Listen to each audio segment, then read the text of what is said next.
Especiales de Cristiandad.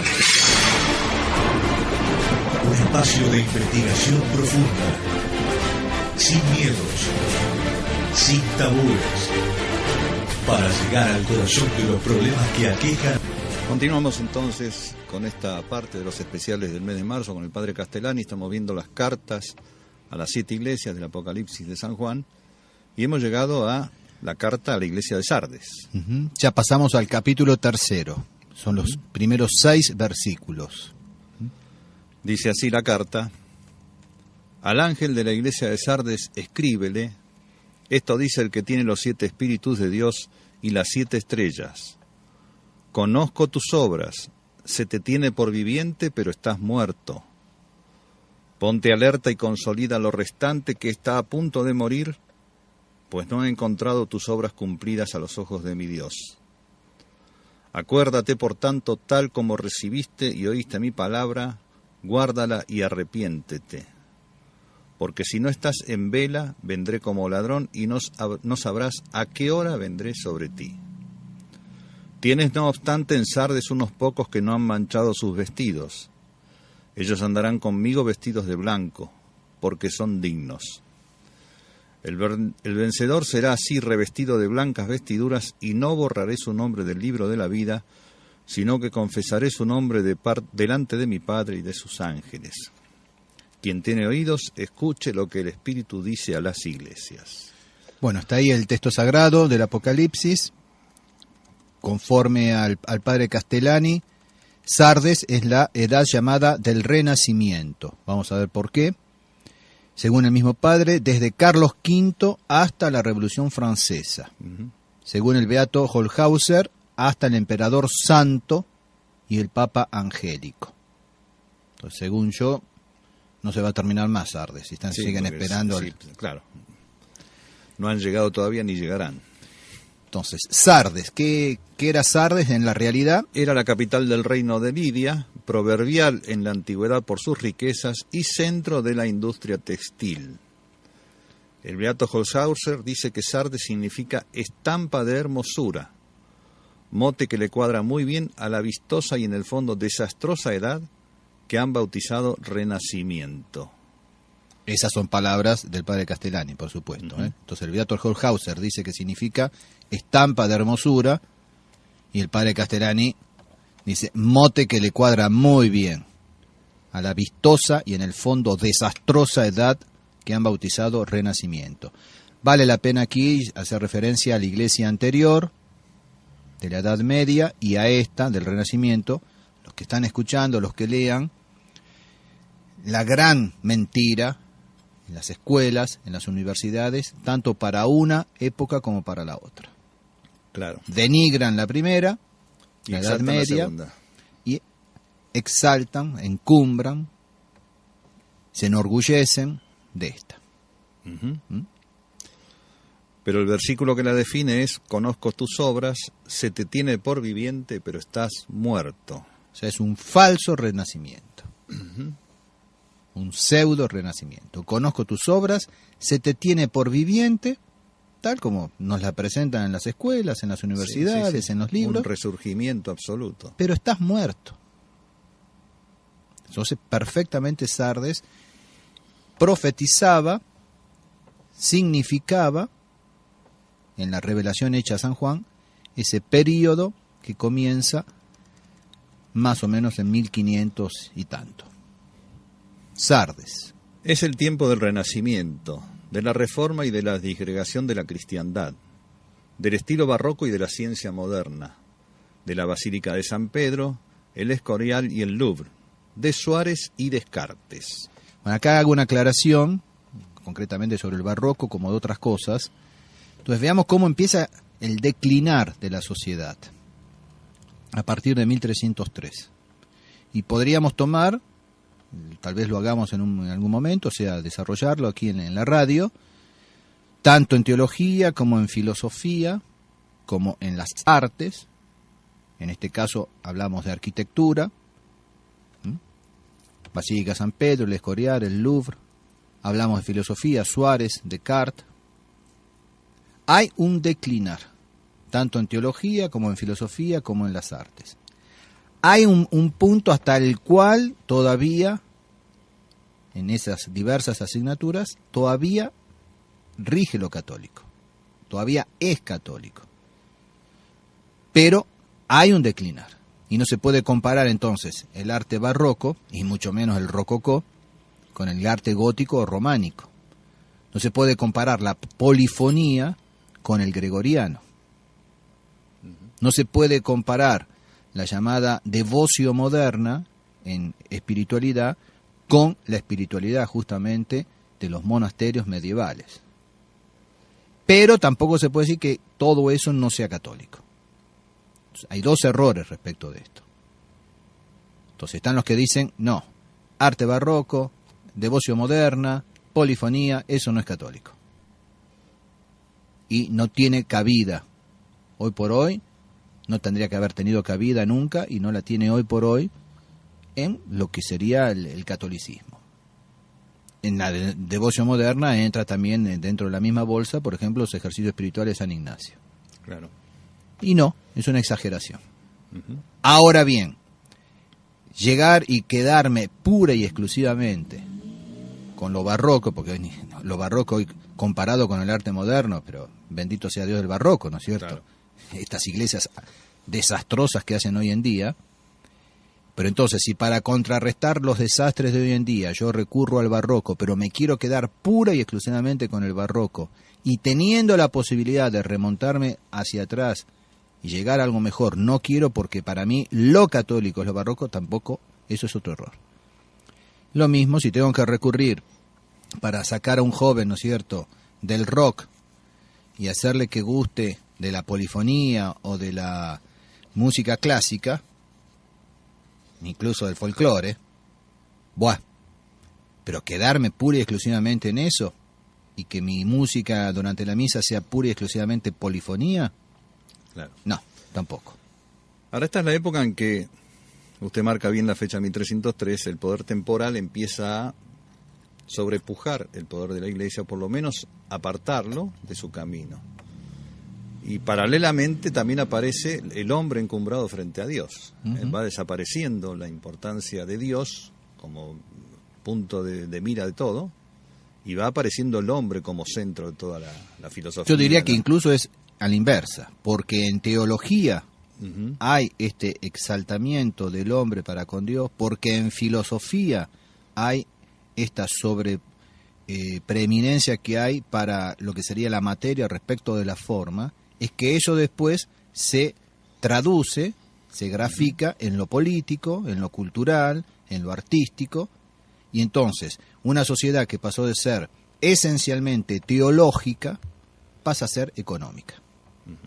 Eso se los prometo para otra vez, no creo este año, yo el trabajo lo tengo hecho, y ver entonces justamente cómo en la Edad Media Dios gobernaba desde arriba, a través de la teología y la filosofía católica, dándole forma a toda esa sociedad. Hoy en día el demonio gobierna desde abajo, desde las grandes bancas, pero para eso fue necesario una deformación en el orden intelectual, en lo teológico, en lo filosófico, en lo científico, utilizando al mismo tiempo las artes y demás, las artesanías incluso. San Pablo era artesano, se ganaba la vida haciendo cestillos, canastos y redes. Trabajaba con sus manos, más de una vez lo dice en sus cartas. Yo no le he pedido nada a nadie, dice. Gané mi vida con el fruto de mis manos. Entonces no hay nada contra la ciencia, no hay nada contra la cultura, no hay nada. Hay sí contra la ciencia, la cultura, las artes desviadas y corrompidas por una mala teología y una mala filosofía. El llamado Renacimiento no fue un nuevo nacimiento de la civilización como se ilusionó el mundo, ni una nueva creación, ni una resurrección de la cultura. Todo eso es un engaño de los historiadores protestantes y liberales que crearon esa burda ilusión de que el Renacimiento y la Reforma marcan el fin de la época oscura y el alba de los gloriosos y refulgentes tiempos en que vivimos. Ahí queda bien claro, ¿no es cierto?, cómo se engaña a los jóvenes, a los niños y después a los jóvenes, en las escuelas, en las universidades, y ya después a los adultos en congresos, simposios, seminarios de reciclaje. Ujú. Los reciclan, justamente. Los pudren intelectualmente y después también en el orden moral y cultural. Tampoco fue una caída vertical, un verdadero desastre causa de todas las ruinas actuales. Quien lo considere bien verá que el llamado Renacimiento fue una especie de equilibrio inestable entre la gran crisis del siglo XIV y la otra gran crisis producida por el protestantismo en el siglo XVII. Una breve y alocada primavera después de un largo y duro pero muy saludable invierno. Una especie de brillante fiesta en la cual se consumieron las reservas vitales acumuladas durante la Edad Media, hasta que la crisis se renovó empeorada con el estallido de la Reforma. Junto con el reencuentro del arte griego y las obras antiguas, la invención de la técnica moderna y la estructuración estatal de los grandes reinos europeos, el paganismo irrumpe a la superficie de la vida europea al mismo tiempo que afluyen las riquezas de todo el orbe y estalla la gran revolución religiosa. O sea, todo eso hay que tenerlo en cuenta para comprender esta época. Pero hay ya un oscurecimiento de la Iglesia, es decir, Sí. Ya lo la marcamos. luz de la humanidad va declinando.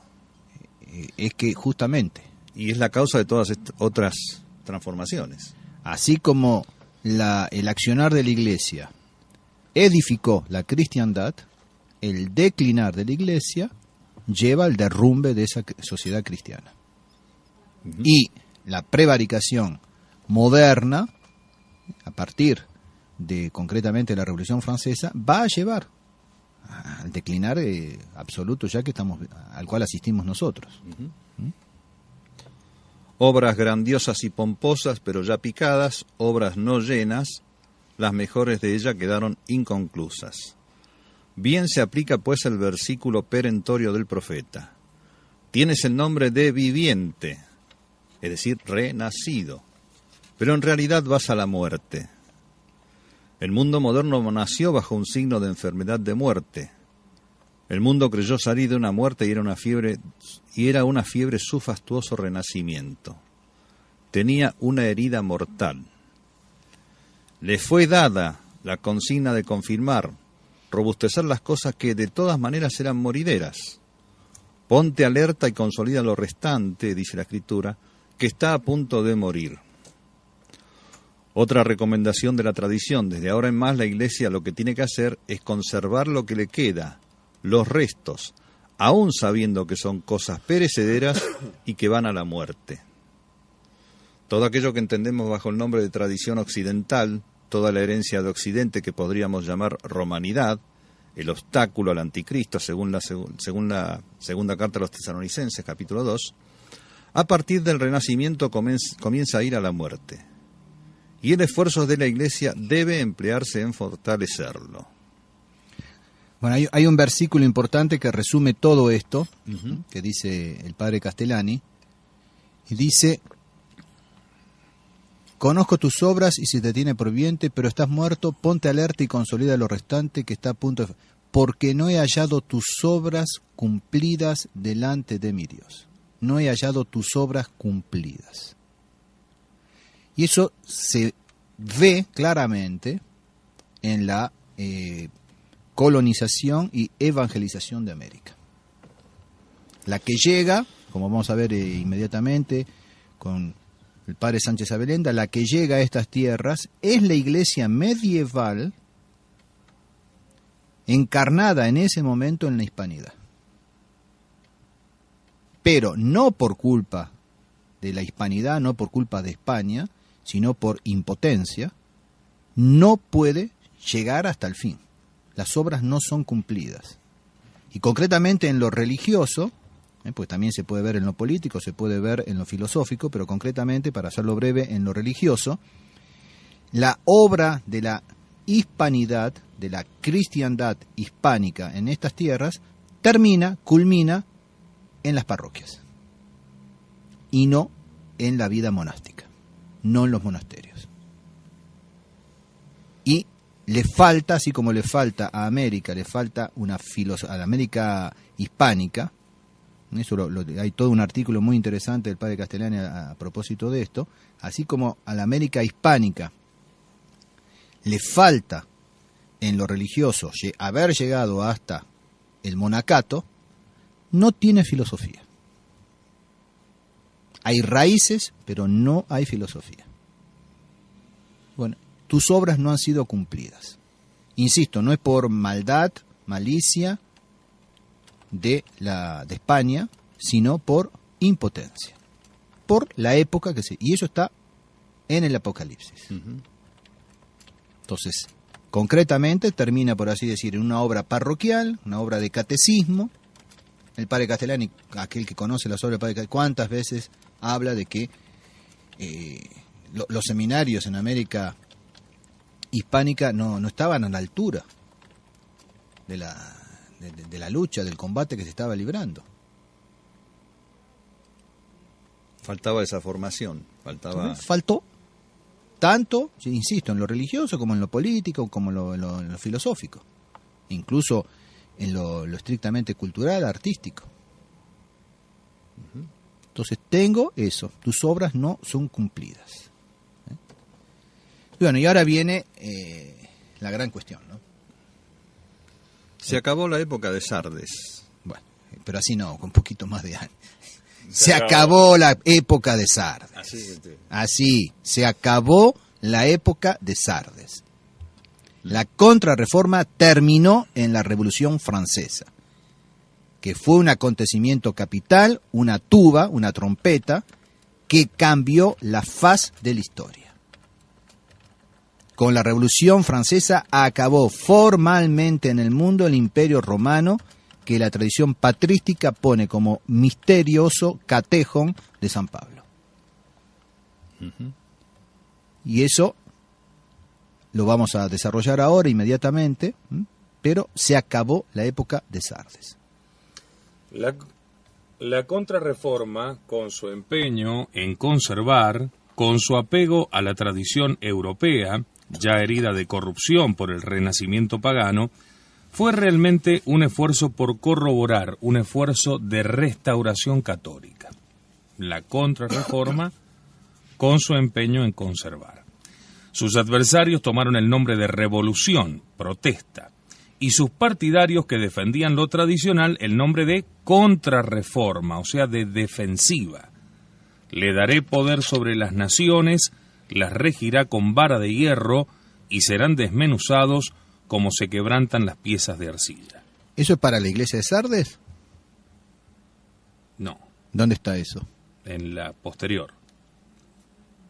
En la anterior. Y lo acabamos de ver en Tiatira. En Tiatira, claro. ¿Y por qué? ¿Recuerdan lo del mes pasado? Las reliquias, que es lo único que va a permanecer, ya están insertas en la otra iglesia. Es decir, aquellos que permanezcan fieles, a los cuales les está prometido el premio, son ese pequeño rebaño que va a configurar, a constituir la iglesia siguiente, próxima. Entonces, le daré a aquellos fieles de la iglesia de Tiatira, le daré poder sobre las naciones. La regirá con vara de hierro. Serán desmenuzados como se quebrantan las piezas de arcilla. Y ahí grafica muy bien, personifica muy bien la guerra entre protesta, reforma y contrarreforma. Pero se han invertido los papeles. El poder creador ya no es de la iglesia sino del enemigo. Mas las creaciones modernas se realizan bajo el signo de Satán. En el fondo son destrucciones y solamente creaciones en apariencia. Son parasitaciones enormes e hipertróficas de antiguas creaciones. La técnica moderna es una degeneración y una desviación de la ciencia. El capitalismo es una estructura enfermiza de la industria y el comercio. La cultura es degeneración hacia el ideal de los goces materiales del antiguo esfuerzo del intelecto por procurar al hombre un poco de felicidad. Se le puede aplicar la vieja definición de Tácito, llámese cultura al corromper y ser corrompido.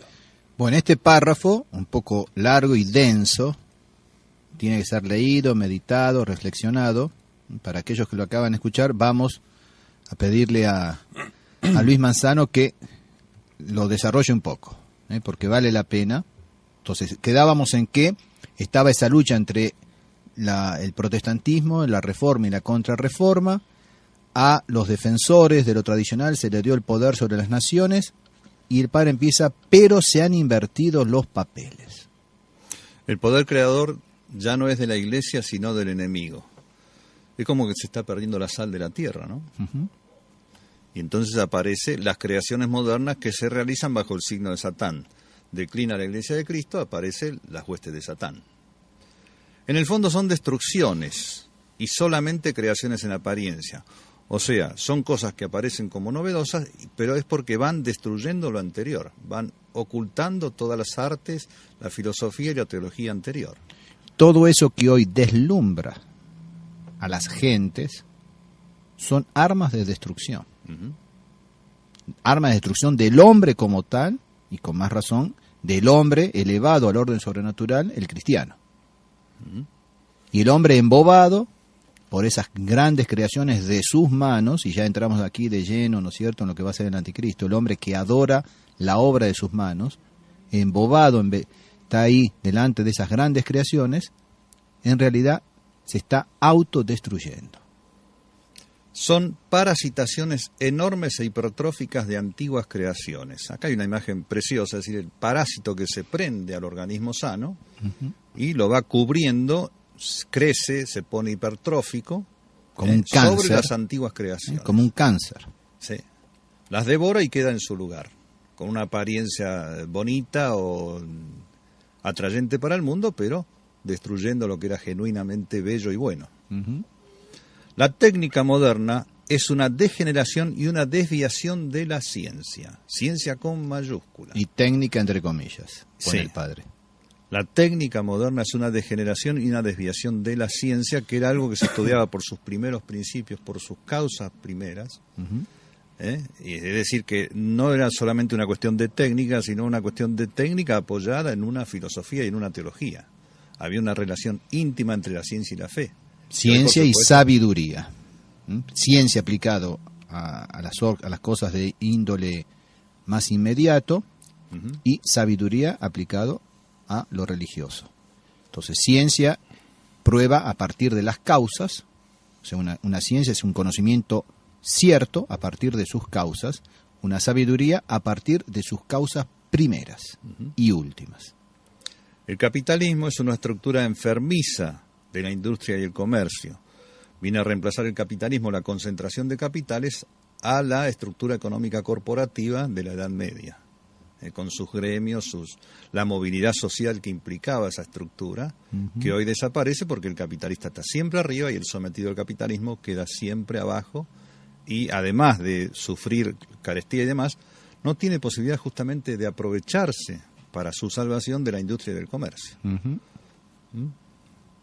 La cultura es degeneración hacia el ideal de los goces materiales, del antiguo esfuerzo del intelecto por procurar al hombre un poco de felicidad. Bueno, eso lo vemos hoy. Los goces materiales imperan, son llevados en andas, como si fuera la única forma de conseguir la felicidad. Como resumen de eso, ¿qué quiere decir negocio?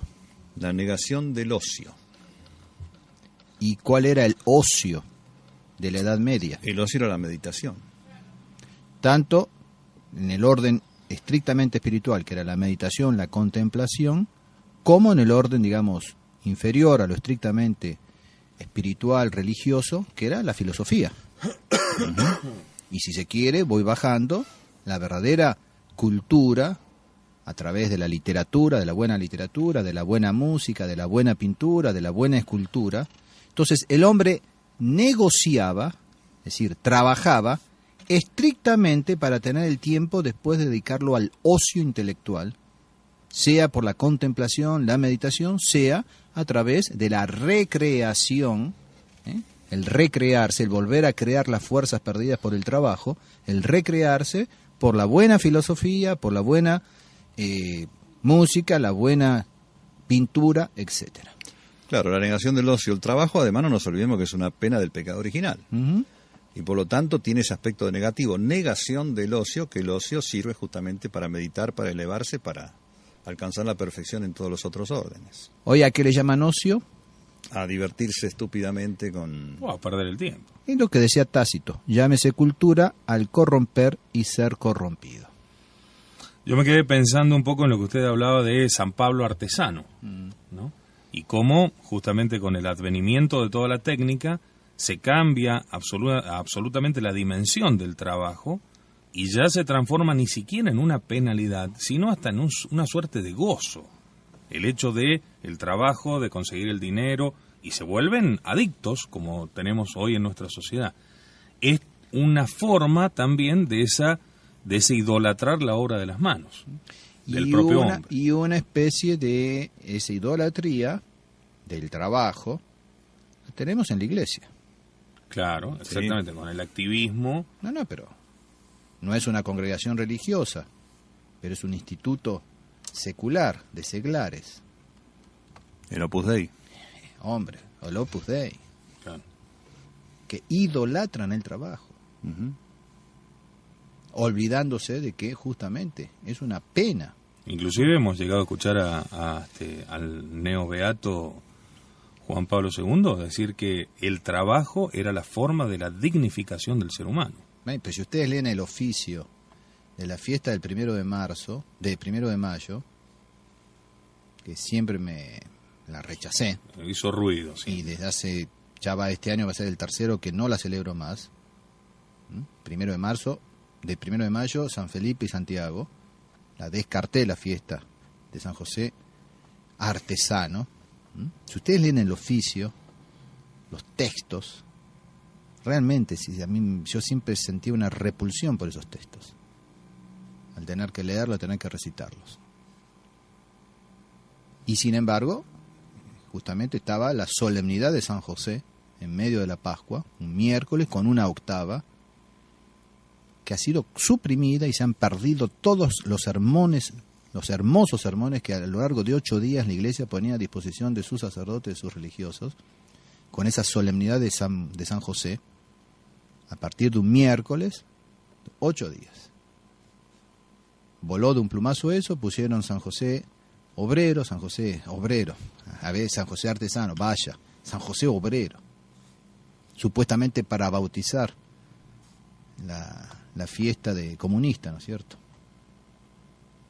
Pero todo eso indica una decadencia, claro. Son muestras, ¿no? Uh-huh. Que venga la restauración, sí. Obviamente que quizás un poco la técnica y todo lo demás no puede decirse que sea mala en sí misma. A lo mejor son todas cosas que, como pasaba con las nuevas estructuras provenientes del Renacimiento, o como pasaba con las artes, con la música y todo, puede no ser malo totalmente, obviamente. El padre Castellani lo aclara eso, lo dice claramente eso. Estas cosas son buenas en sí mismas y sin embargo son o serán presa del maligno, vaciadas por dentro y convertidas en engañosa cáscara. Este es el misterio de las profundidades de Satán. Uh-huh. Por ejemplo, la Iglesia no se equivocó con Galileo. Resistió al gran mecánico llevada de un instinto oscuro pero certero de que la ciencia se estaba saliendo de su lugar, hipertrofiándose. Eso es clarísimo, resume en 2 renglones el padre Castellani, libros que se han escrito. El problema de Galileo. Resistió al gran mecánico, la Iglesia, llevada de un instinto oscuro pero certero de que la ciencia se estaba saliendo de su lugar, hipertrofiándose. Usted es científico, dedíquese a la ciencia, pero no se meta con teología. Deje que la teología informe su mente para que usted sea un mejor científico. Pero no le corresponde a usted interpretar la Sagrada Escritura. Ahí está todo resumido el problema de Galileo. Quien entendió, entendió. El que no entendió, no va a entender nunca, por más que lea 15 libros. No, por supuesto. Que están escritos y existen, e incluso digitados y demás. Porque ya no encuentro tus obras llenas. El proceso ha seguido ese camino, una hipertrofia de la cáscara y un vaciamiento del fondo y la sustancia. Las grandes obras del Renacimiento ya no son llenas, tienen huecos y están picadas. No son plenamente católicas, sino misturadas de mundanismo y paganismo. Ya lo hemos dicho, con una aplicación concreta a la evangelización en América. Este vaciar y este llenar con otra cosa, porque en realidad dice tiene huecos y están picadas, pero las informa Satán en esa sustancia. Es decir, el padre de la mentira también se maneja con estas mentiras, ¿no? Deja las apariencias y cambia la sustancia interior de las cosas. El padre Petit de Murat tiene un artículo que se llama La palabra violada. Él lo aplica exclusivamente a la palabra, pero se puede aplicar a cualquier otra cosa. Él dice que la palabra, los vocablos, la palabra ha sido raptada, ha sido violada, se le ha quitado el contenido, introduciéndole un contenido nuevo, sí, y nuevamente largada a la calle. Por lo tanto, cuando hablamos de libertad no sabemos de qué estamos hablando. Estamos discutiendo, hace 3 horas estamos discutiendo con la palabra libertad y llega un momento, ¿pero y qué entendés vos por libertad?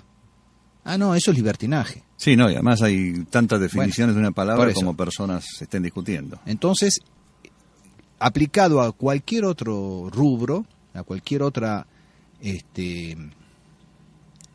¿cómo sería? Aplicación o actividad del hombre. Cualquier otro concepto. Hacen lo mismo.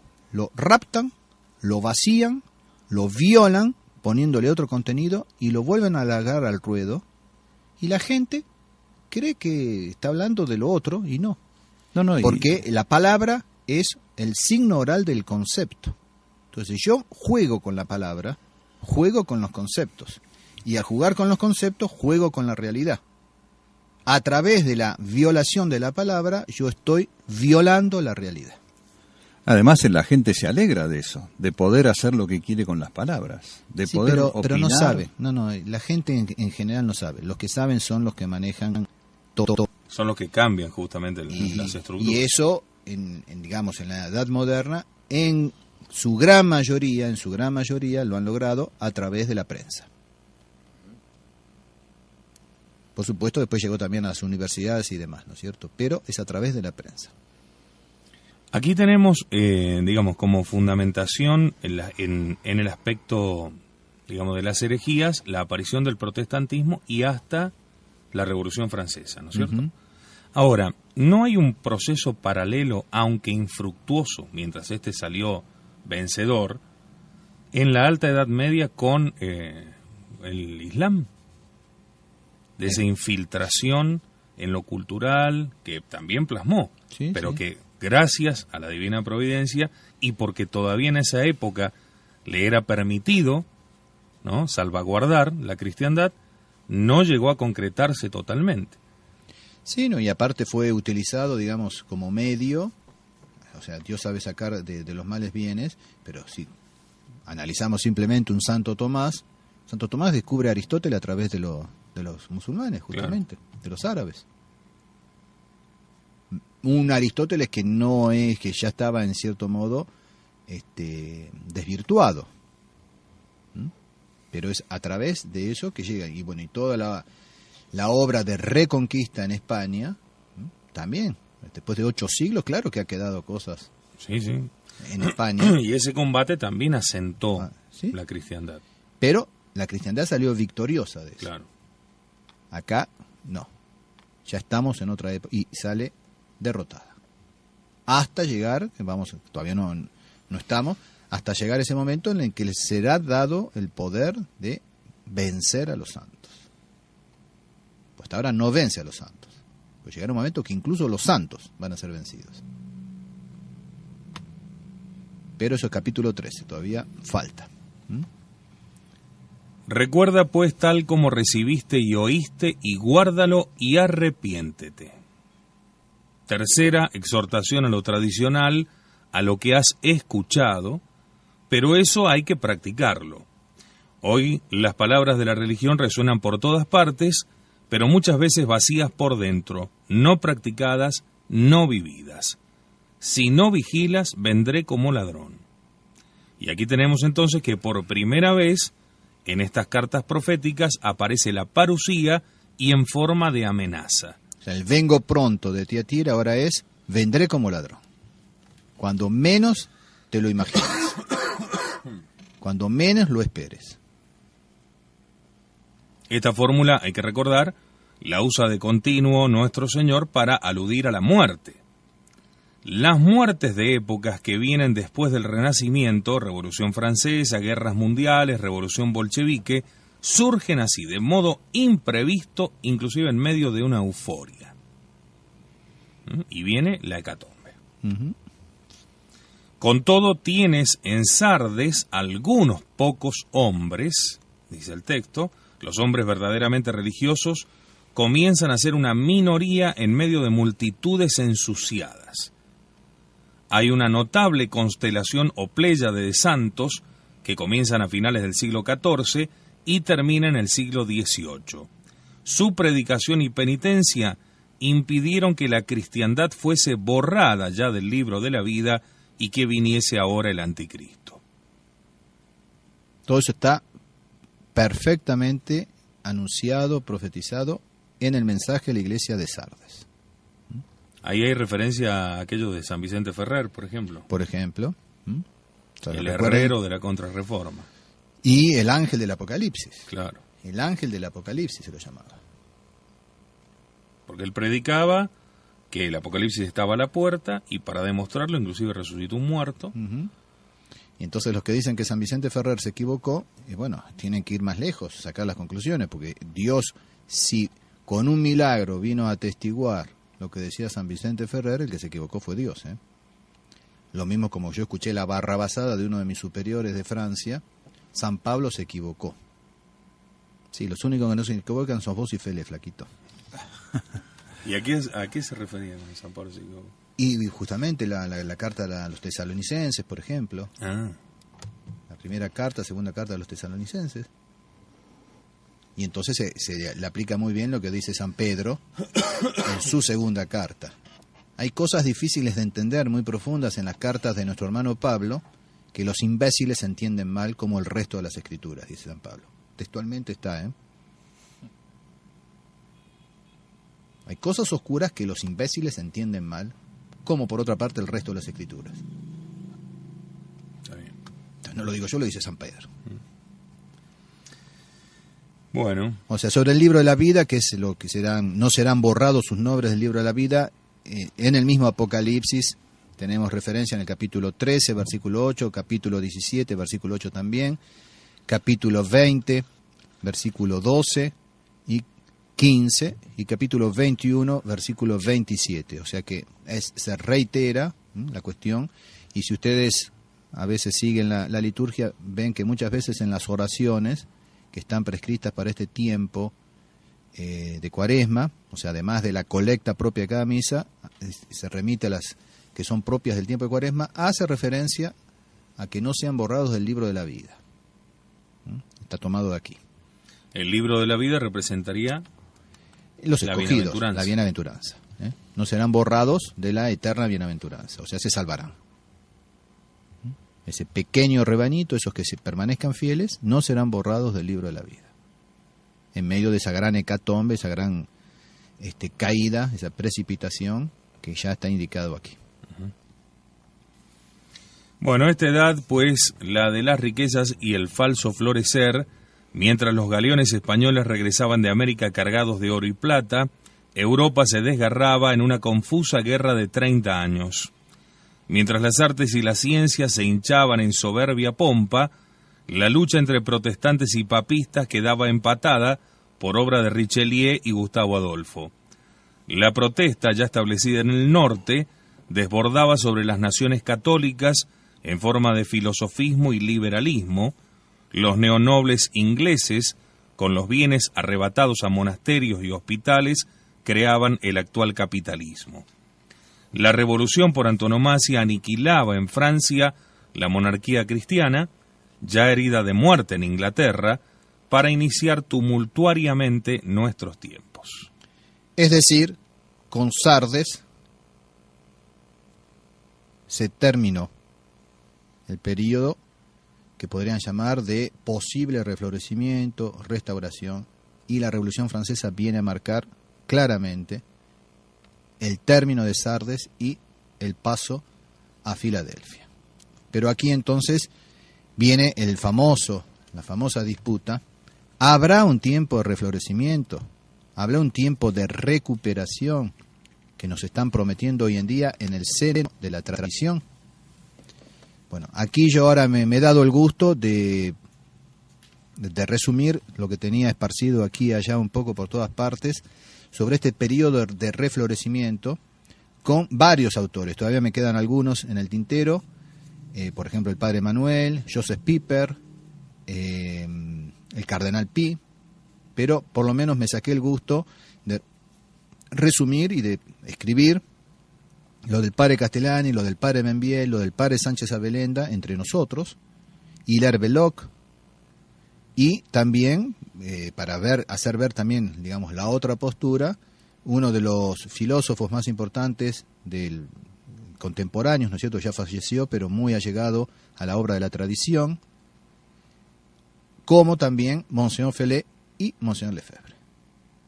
Entonces, yo está todo escrito, es muy, muy, muy largo, no vamos a poder leer, ni siquiera en una semana podríamos leer todo esto, pero quedará escrito para el que tenga ganas de formarse, de realmente ir, investigar, estudiar. Pongo las referencias, el número de página, cuando más o menos corresponde con la edición, a veces es imposible porque hay tantas ediciones, entonces ya es ridículo ponerlas en número de página, pero lo pueden encontrar. Entonces yo les propongo comenzar hoy hasta donde lleguemos, con este tiempo de florecimiento. Mañana terminamos y pasamos ya a la iglesia de Filadelfia, la Odisea y la segunda visión. Entonces tenemos que avanzar ahora lo más posible para mañana entonces poder terminar con la segunda visión, pues si no ya nos vamos a complicar en abril. Sí, sí. El Padre Grosso va a tener. Sí. Bueno, comenzamos acá entonces. Sí, entonces el Padre Castellani, en dos libros fundamentales, en los papeles Benjamín Benavides y en el Evangelio, el comentario al Apocalipsis, el comentario al Apocalipsis, él presenta a lo largo y a lo ancho de su comentario novelado, los papeles Benjamín Benavides, y después un poco más brevemente en el comentario del Apocalipsis, nos advertía ya sobre la ilusión de ese período de triunfo de la Iglesia. Para conocer su pensamiento respecto a este supuesto restablecimiento de la cristiandad, hay que leer con detenimiento en los papeles de Benjamín Benavides la página 15, 29 y 30, 38, 39, 130, etc. Y yo ahí pongo todas las citas con su referencia. Entonces, ya en la página 15 decía, habrá necesariamente una guerra de los continentes después de la cual vendrían anticristo, o bien inmediatamente, o bien después de un período de florecimiento pasmoso de la cristiandad europea, el cual no duraría mucho tiempo. Entonces ahí presenta, digamos, las dos posibilidades. Y va avanzando, y ahora ya en las páginas 29 y 30 hay como un diálogo.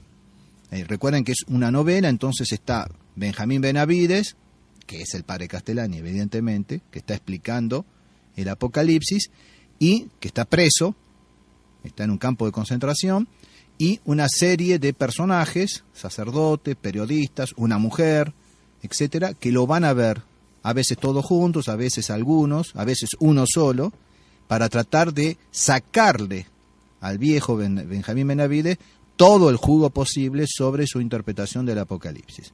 Y a veces se arman unos diálogos muy interesantes de uno de los personajes con Benjamín Benavides, o de algunos entre ellos, o también participan 3 o 4. Este es el caso, páginas 29-30.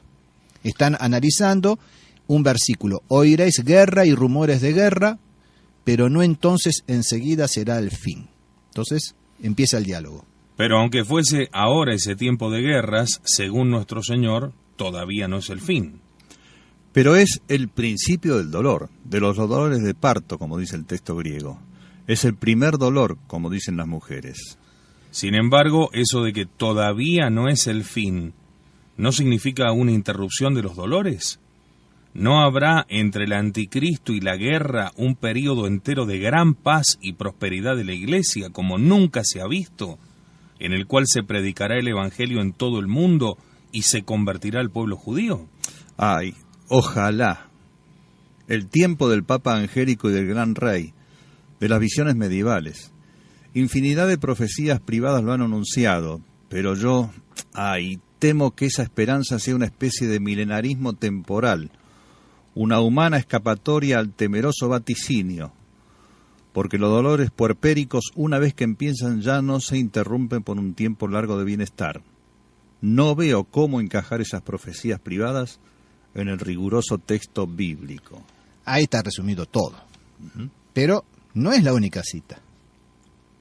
Ahí señala muy bien las dos partes, las dos opiniones. Está clarísimo. Y por supuesto que en la persona de Benjamín Benavides, el padre Castellani dice: yo temo que esa esperanza sea una especie de milenarismo temporal, que va a ir después acentuándolo, ¿no es cierto? Pasamos a la página 38-39, donde otra vez entabla otro diálogo. De modo que, según eso, el fin del mundo está a las puertas. Puede que sí, pero no necesariamente. Pero si estamos ya en el tiempo del caballo oscuro.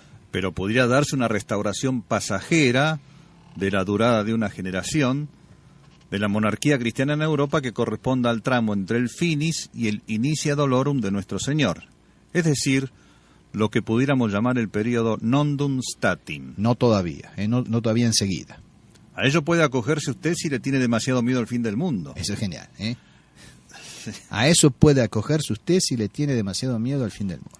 En las profecías privadas encontrará usted muchas que describen una especie de breve edad de oro de la Iglesia en medio de dos furiosas tempestades. Es una antigua tradición de profecías de triunfo que se remonta a la Edad Media. Francamente, no me acojo a ellas, pero me alegraría equivocarme. Bueno, aquí hubo una persona que escribió a la radio en el mes pasado preguntando justamente sobre este tema. Y yo le mandé decir, bueno, lo vamos a ver. Claro. Entonces, si está escuchando o si lee, bueno, aquí está la respuesta. Sigue ahora, más adelante, un texto bastante más largo, páginas 135 a 140, que vale la pena. También sigue el diálogo. Pero entre nuestra época y la época del anticristo, ¿no tiene que venir un largo periodo de triunfo, paz y felicidad de la Iglesia? Esa es mi gran duda. Eso opina Holzhauser. Pero ¿qué sabemos? ¿No parece muy improbable? ¿No habremos entrado ya, después de la guerra del 14, en la época preparusíaca, la Iglesia de Filadelfia? Y ese gran triunfo de la Iglesia tan esperado no aparece por ningún lado, ni siquiera como probable, por no decir posible. ¿Cómo, pues, lo predijo el venerable párroco Holzhauser? ¿En qué se basaba? Yo creo que se basó en dos cosas. En una larga serie de profecías privadas que se remontan a la Edad Media y quizás más allá, concernientes al gran rey y al gran papa, o sea, el pastor angélico, por una parte. Y por otra, que al ángel de Filadelfia, después de haberle dicho al anterior de Sardes que estaba muerto, se le promete algo excelso, una puerta abierta que nadie puede trancar. Y aparentemente también la conversión del pueblo judío.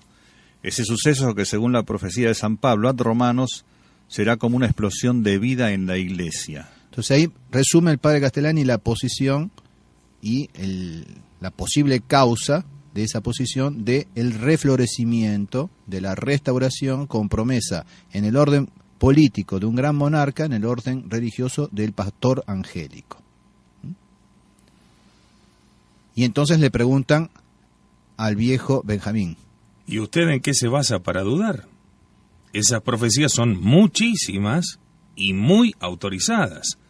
Hay santos entre sus autores: San Cesáreo de Arlé, Santa Odila, Don Bosco y el mismo Holzhauser.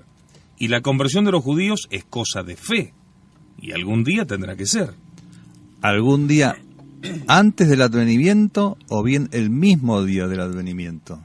Pero esto ya lo hemos visto con el padre Castellani, o sea, si esas cosas van a darse simultáneamente o separadas. Entonces acá lo dicen en una sola frase: algún día tiene que ser.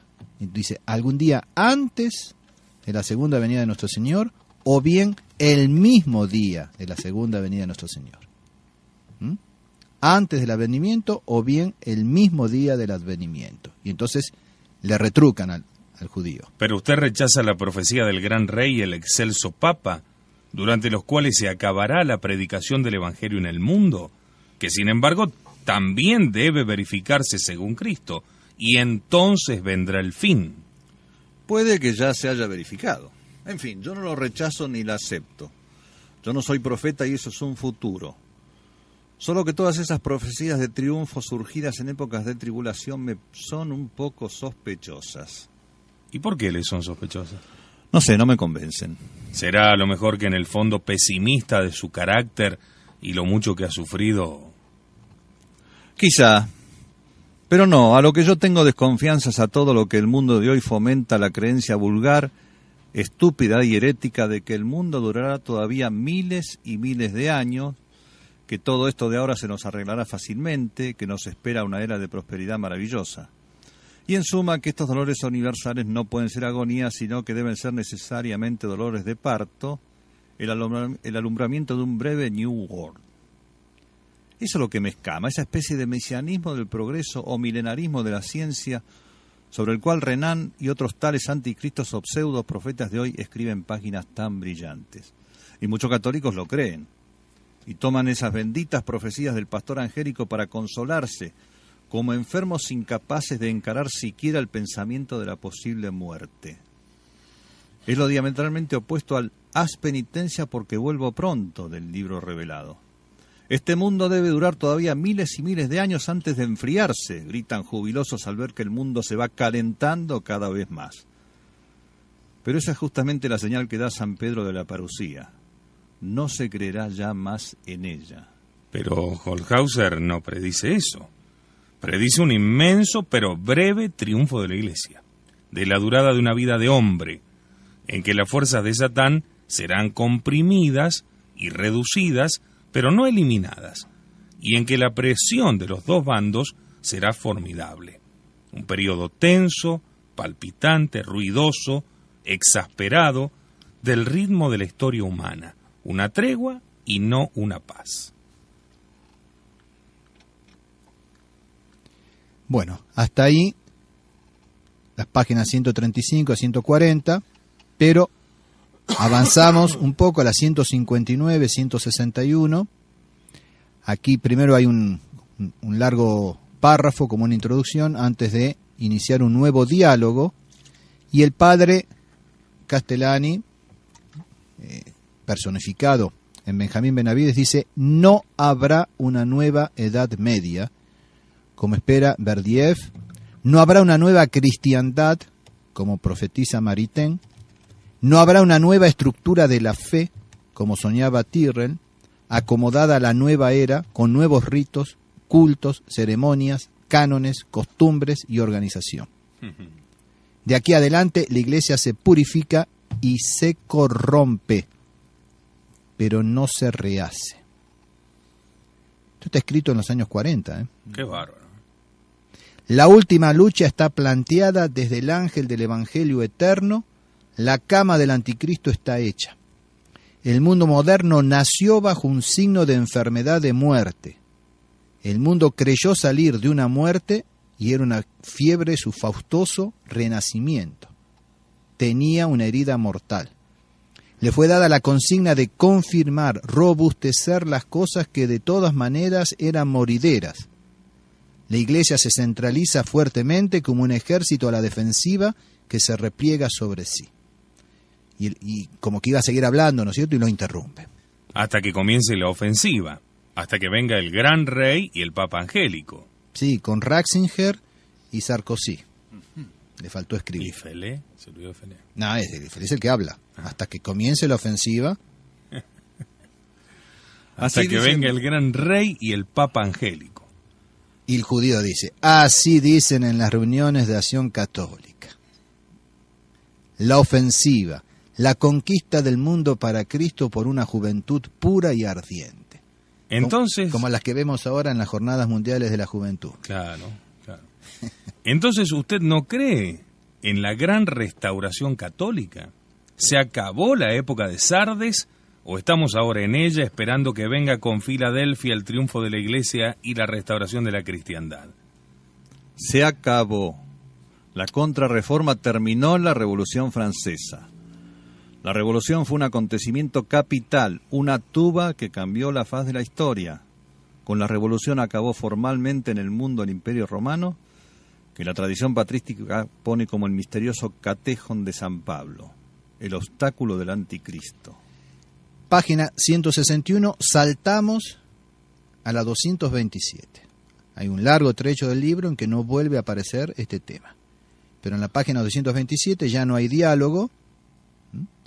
Es el padre Castellani que habla en su personaje y dice así. El error fundamental de nuestra práctica actual, y aún de la teoría a veces, es que amalgamamos el reino y el mundo, lo cual es exactamente lo que la Biblia llama prostitución. ¿No hay ahora sacerdotes políticos que quieran salvar a la Iglesia por medio de la democracia, o el racismo, o cualquier otro sistema político? ¿No hay actualmente aquí un predicador famosísimo que promete a las masas lisonjeadas una resurrección del mundo, una especie de reino milenario, de felicidad temporal, por medio de la hegemonía moral y religiosa de Italia entre las naciones? Hegemonía prometida y querida, según él, por Dios mismo. O sea que ahí también va dando precisiones. ¿Y qué diría hoy en día? Pues ya con esto a nosotros nos ilumina. Pero ¿qué diría el padre Castellani al leer, al escuchar ciertas cosas que se dicen en el seno de la tradición? Dejemos la Jornada Mundial de la Juventud, dejemos la Jornada Internacional de la Paz del 1 de enero, dejemos a Cis y a Sos y a Sus. Leamos a Monseñor Felé, leamos el libro difundido por todo el mundo, por la fraternidad, Roma, Moscú y Fátima. Página 287. Hablando acá de un personaje, pero que bueno, puede perfectamente asimilarse a cualquiera de los de hoy en día. Merezkowski, en el fondo, es milenarista, pero de un milenarismo malo, que espera el reino de Cristo en la tierra antes de la venida de Cristo, y obtenido por medios temporales, y consistente en un esplendor de la Iglesia también temporal. Y no es el único, pues hay muchísimos hoy día que esperan igual, incluso católicos, sabiéndolo o sin saberlo. Es milenarismo malo. Bueno, pasamos a la página 312, y ahí también ya es como un monólogo del padre. Dice: Dios mío, en suma, es la vulgar actitud conciliadora y contemporizadora del evolucionismo teológico, la herejía más difundida y menos conocida de nuestros días, que tiene como raíz el no pensar en la parusía, ni tenerla en cuenta, ni creerla quizá, sin negarla explícitamente, polarizando las esperanzas religiosas de la humanidad hacia el foco del progresismo menesiano. Es impresionante, clarísimo, clarísimo.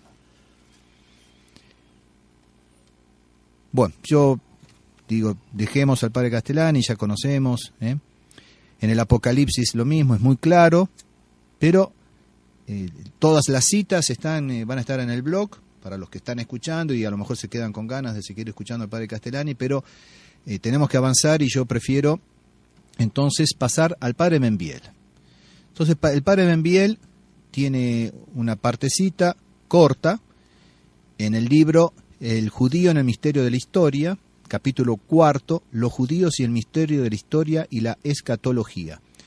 Este capítulo fue agregado por el mismo padre Membiel, por supuesto, en ediciones posteriores. En las primeras ediciones no estaba, creo que recién en la cuarta aparece este capitulito, capítulo Los judíos y el misterio de la historia y la escatología.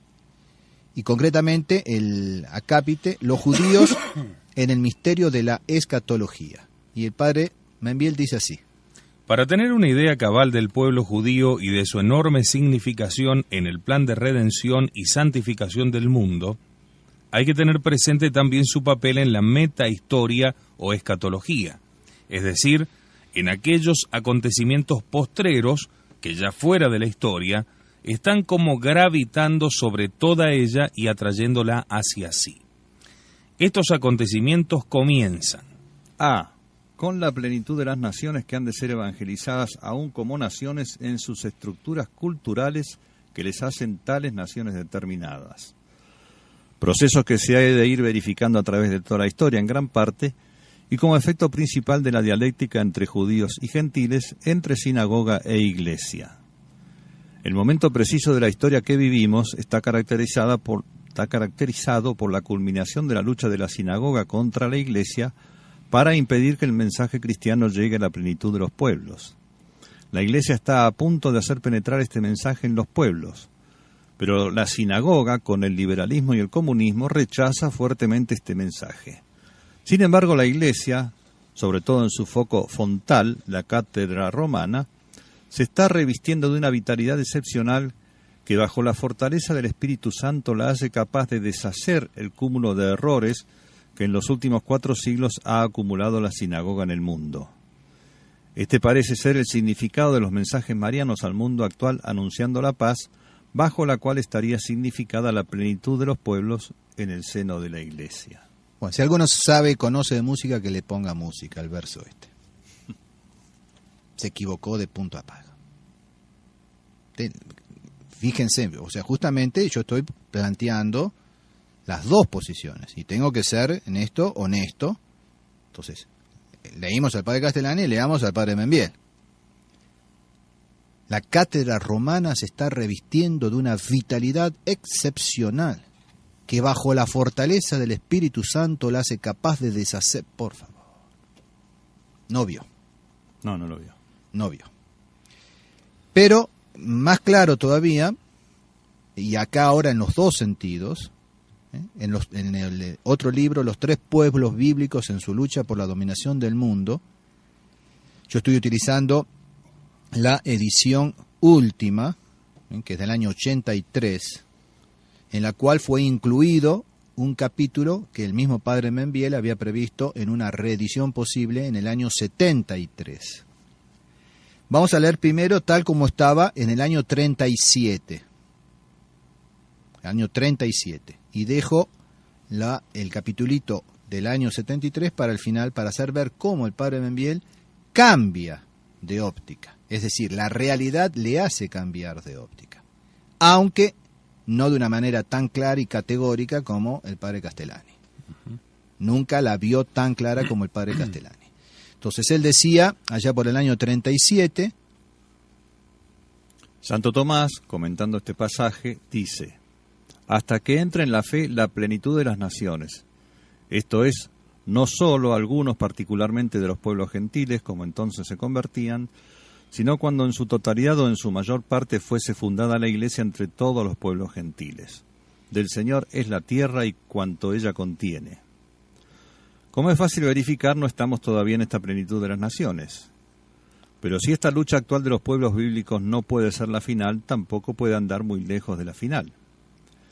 El pueblo bíblico del anticristo ya se ha instalado en el mundo, como demostré anteriormente por el paralelismo entre el diablo, el anticristo, los judíos y el comunismo. Este no puede ser sino el pueblo del anticristo. El anticristo ya ha comenzado a formarse su pueblo con la estructura definitiva que ha de tener en la lucha final. Ya hay sobre la tierra un pueblo satánico que reniega de Dios porque es Dios y que adora el mal porque es el mal. Ya está entonces el pueblo del anticristo que podrá sin duda ser vencido en una primera batalla, pero que surgirá luego más poderoso para la tremenda batalla final en la que Cristo, y solo Cristo, le deshará con el soplo de su boca. Las palabras del pontífice Pío X en la encíclica E Supremi vendrían a confirmar esta opinión de que el anticristo no está lejos. Bueno, tuvo una cita de San Pío X, no la leemos porque es larga, pero en la que él dice que toda la descripción que él hace, dice, cualquiera que analice todo esto pensaría, ¿no es cierto?, que ya ha nacido el hijo de perdición, concretamente. Sigue el padre Membiel. Y en la encíclica Miserentissimus Redentor dice aún más claramente Pío XI, después de describir los estragos comunistas: espectáculo de tal suerte desconsolador que se podría ver en él la aurora de los comienzos de dolores, inicia dolorum, que debe traer el hombre del pecado levantándose contra todo lo que es llamado Dios u honrado con un culto. No se puede verdaderamente impedir el pensamiento de que parecen muy próximos los tiempos predichos por nuestro Señor, y como aumentará la iniquidad, se enfriará la caridad de muchos. O sea que él ve en el año 37, cuando publica los 3 pueblos bíblicos, él ve, pero sigue adelante. Después, acá es donde se intercala el artículo, el capítulo del año 73, pero pasemos para leer cómo estaba sin este capítulo. Y entonces saltamos a restauración de la cristiandad. O sea, a pesar de lo que acaba de decir, que uno dice, bueno, vamos en la misma dirección. Claro. Llegamos a una cápita que dice restauración de la cristiandad. Aunque los judíos han alcanzado un alto grado en la dominación mundial, sin embargo, en la etapa histórica que se aproxima, van a ser sometidos por el predominio pagano. Bueno, o sea, ¿qué preveía, qué presagiaba el padre Membiel, año 37, con la guerra mundial, que él ya veía que los pueblos judíos iban a ser sometidos por el predominio pagano? Y se equivocó totalmente. Está bien, conjeturó mal. No es que lo haya a propósito, pero los que leen este libro, los que siguen, digamos, basándose en el padre Membiel, no pueden seguir esto. La realidad les muestra otra cosa. Pero sigamos con el pensamiento del padre Membiel de aquel entonces. Los pueblos cristianos van a experimentar una etapa de purificación. De qué índole sea este y cómo haya de verificarse, es imposible barruntarlo.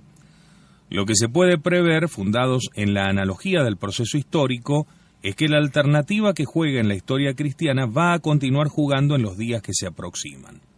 Esta alternativa está bien asentada en la revelación, o sinagoga o iglesia.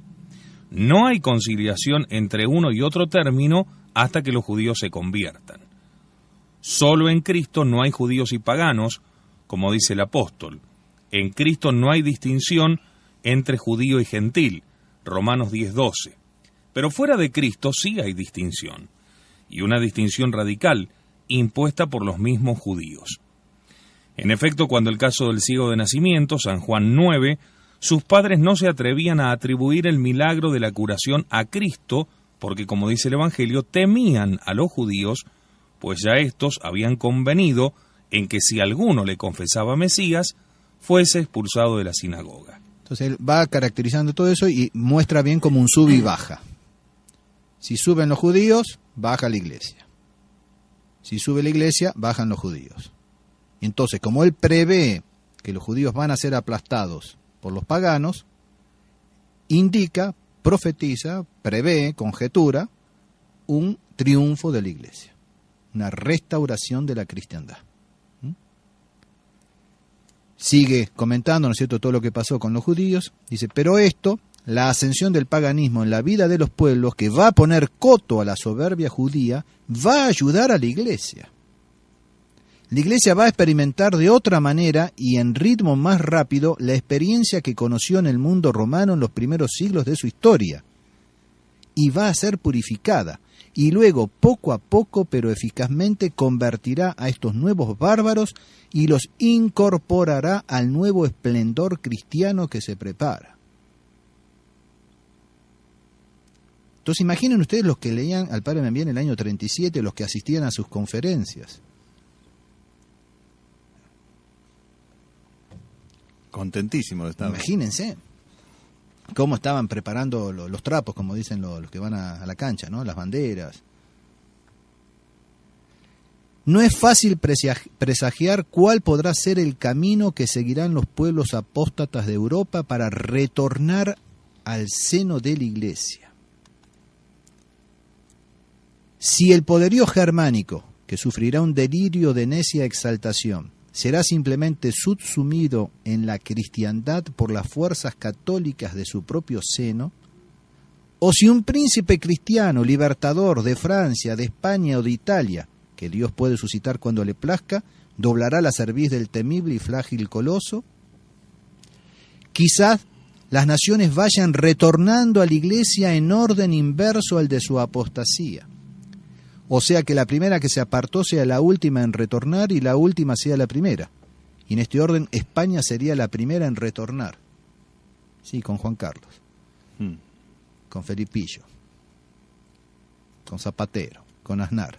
Luego Francia, Inglaterra, Alemania y por fin Rusia.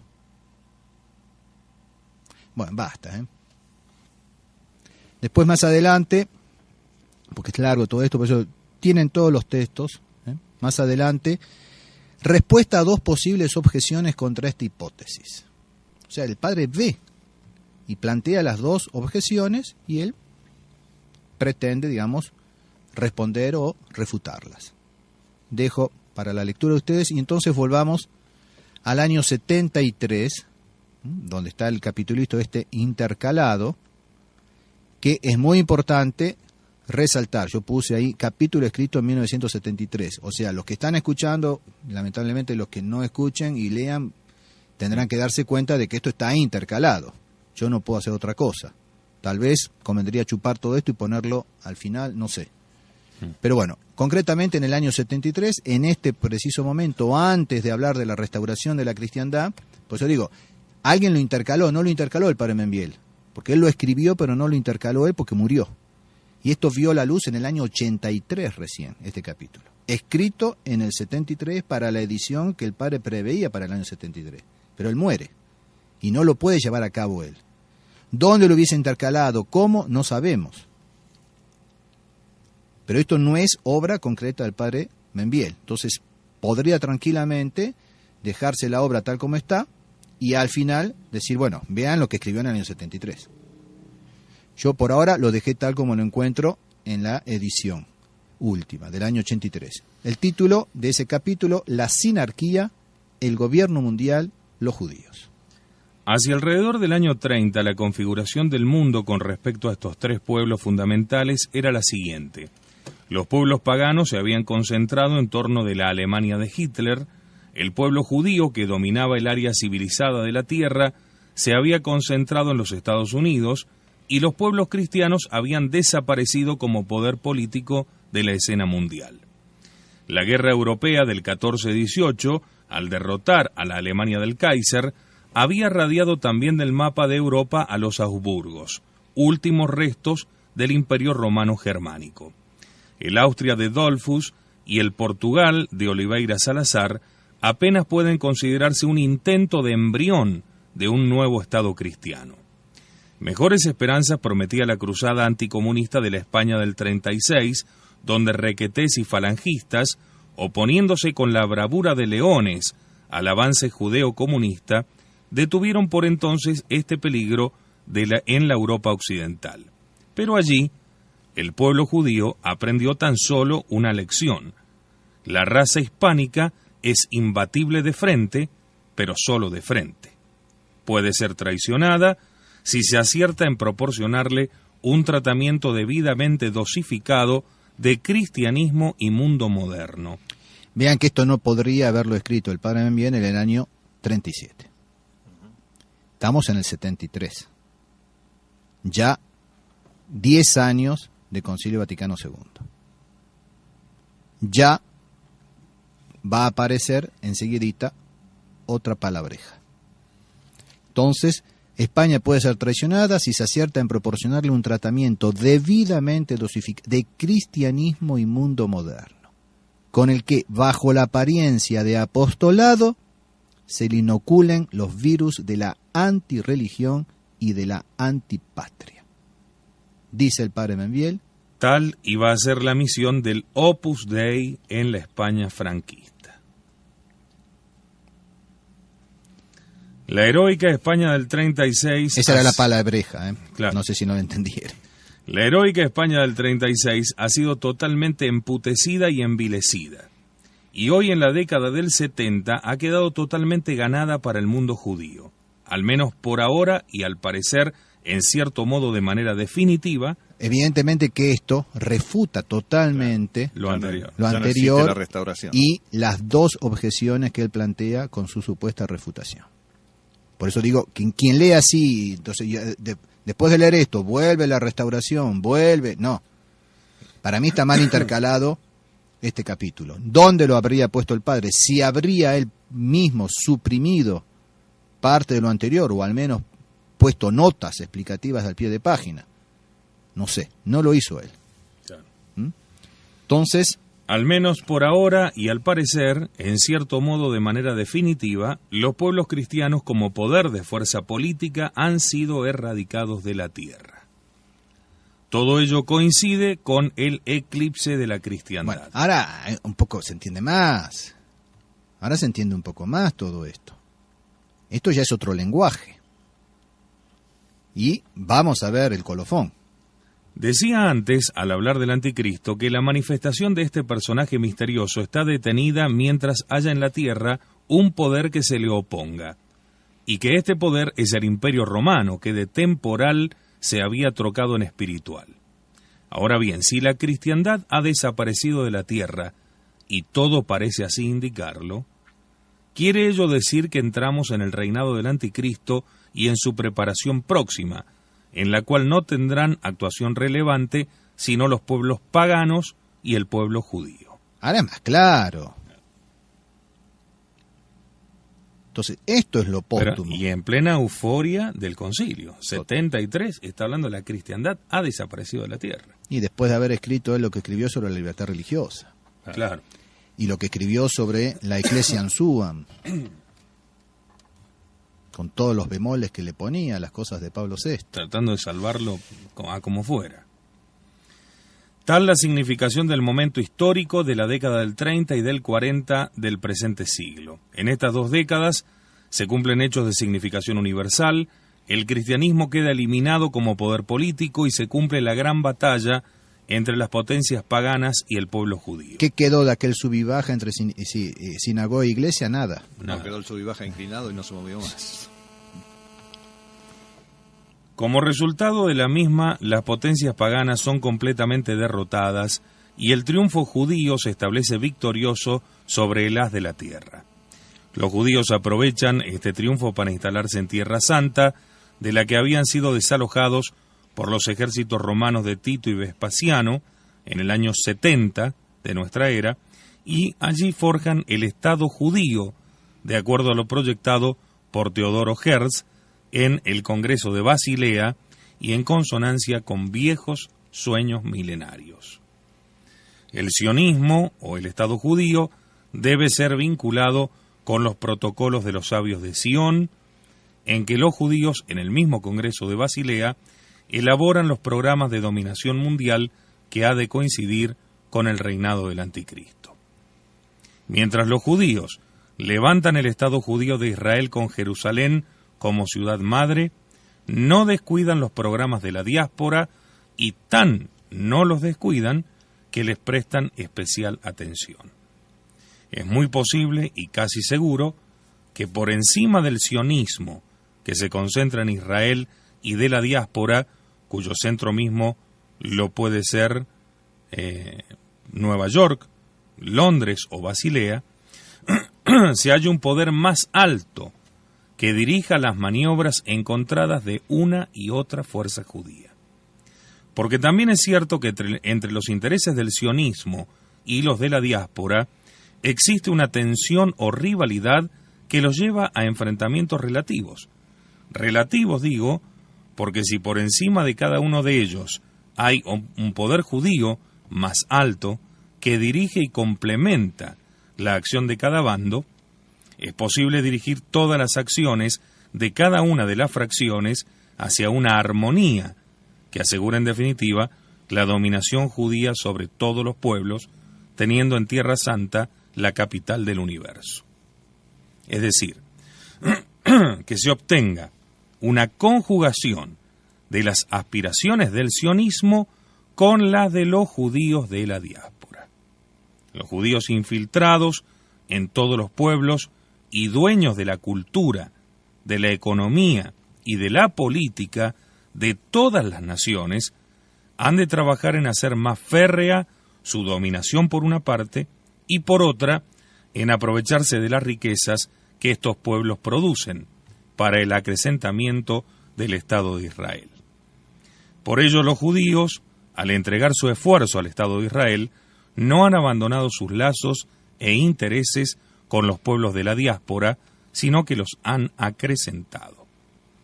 Esto nos lleva a decir una palabra sobre la sinarquía, que es el movimiento de proyección universal manejado por los judíos que ejerce una especie de liderazgo sobre los negocios económicos y políticos de los pueblos. ¿Qué es la sinarquía entonces? Se preguntarán algunos oyentes.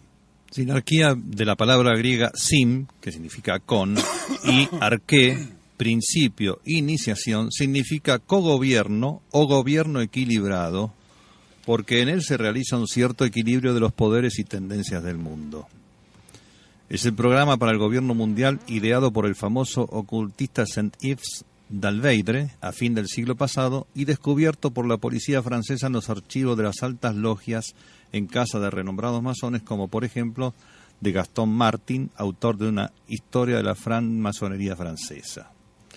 Este programa consta de 13 proposiciones y 598 artículos y ha sido publicado por Lecturas Francesas en un número especial de febrero de 1962 con el título Los tecnócratas y la sinarquía.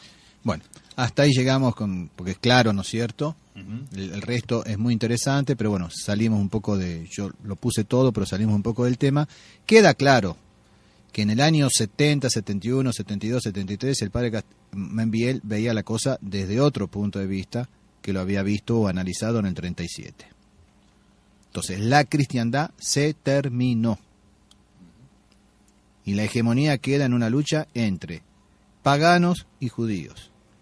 Y la iglesia, la cristiandad, no tiene ninguna poder o posibilidad de inmiscuirse en lo político. Si además se corrompe en lo propiamente religioso, ayúdenme a pensar, diría el padre Castellani. Bueno, entre nosotros hubo otro sacerdote, discípulo directo del padre Membiel, muy conocedor del padre Membiel, conocedor del padre Castellani, que fue el padre Sánchez Abelenda, el cual tuvimos la gracia de poder conocer y hasta gozar, podría ser su amistad. Entonces el padre Sánchez Abelenda tuvo una intervención, una conferencia, con ocasión de los festejos del 5º centenario del descubrimiento de América, llevado a cabo por la Fraternidad en el año 92. En esas reflexiones sobre el 5º centenario, llevó a cabo una conferencia, una exposición sobre cristiandad e hispanidad. Lo que a mí me interesa destacar aquí es sobre la cristiandad. Les pongo las citas largamente generosa. El padre comienza con las fechas del comienzo, el desarrollo de la cristiandad, y lo que a mí más me interesa, cuando llega a hacer el reconto, desde aquel entonces, los comienzos por fechas, hasta el año 1418. Bueno, escuchemos lo que decía el padre entonces respecto de la cristiandad, las fechas del comienzo y desarrollo de la misma. No son matemáticas, pero sin olvidar el bautismo de Clodoveo y la conversión de Recaredo de la herejía arriana, que le había inoculado el ejemplo de su padre, Leovigildo.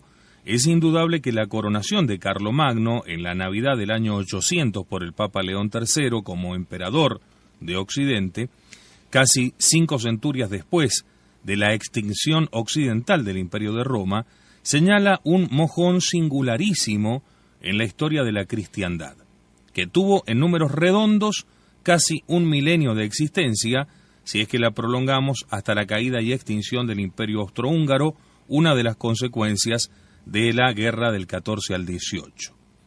Claro está que corrió mucha agua bajo los puentes de tantos años y no todo fue coherente, sólido, irreprensible y rutilante en lo que hace a la vigencia sincera y pareja de los valores cristianos o de los mismos valores estructurales, armónicos, justos y jerarquizantes de esos mismos pueblos en su relación con las exigencias de los mandatos del Evangelio a los que se sentían obligados so pena de no ser cristianos. Lo hemos visto hoy a la mañana al desarrollar el tema de la iglesia de Tiatira, con el padre Castellani. No es el momento aquí de registrarlos ni de computar su cumplimiento, pero sí podemos decir que hasta antes de la Revolución Francesa, los pueblos europeos, por pecadores que fuesen, los católicos al menos, luego de la fractura luterana y sus semejantes, reconocían los inviolables derechos de la Iglesia. Lo hemos dicho también. Entonces, hasta antes de la Revolución Francesa, al menos reconocían. Si bien en la práctica no siempre, pero al menos reconocían. Y no solo en estos mencionados últimamente, sino también en los cristianos no católicos. Si se pecaba, de lo que no cabe ninguna duda, no se pecaba de impiedad. Hablamos de los pueblos, reinos y naciones, no meramente de sus miembros individualmente considerados. Este pecado de impiedad tuvo pública carta de ciudadanía a partir de la Revolución Francesa. Pero no nos interesa aquí y ahora este tipo de crónicas, ni tampoco el análisis prolijo de los valores humanos evangelizados como tejido intrínseco de la cristiandad.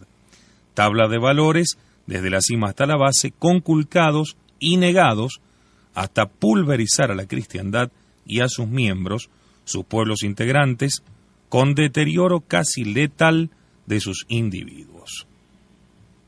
Desde entonces la cristiandad ha desaparecido.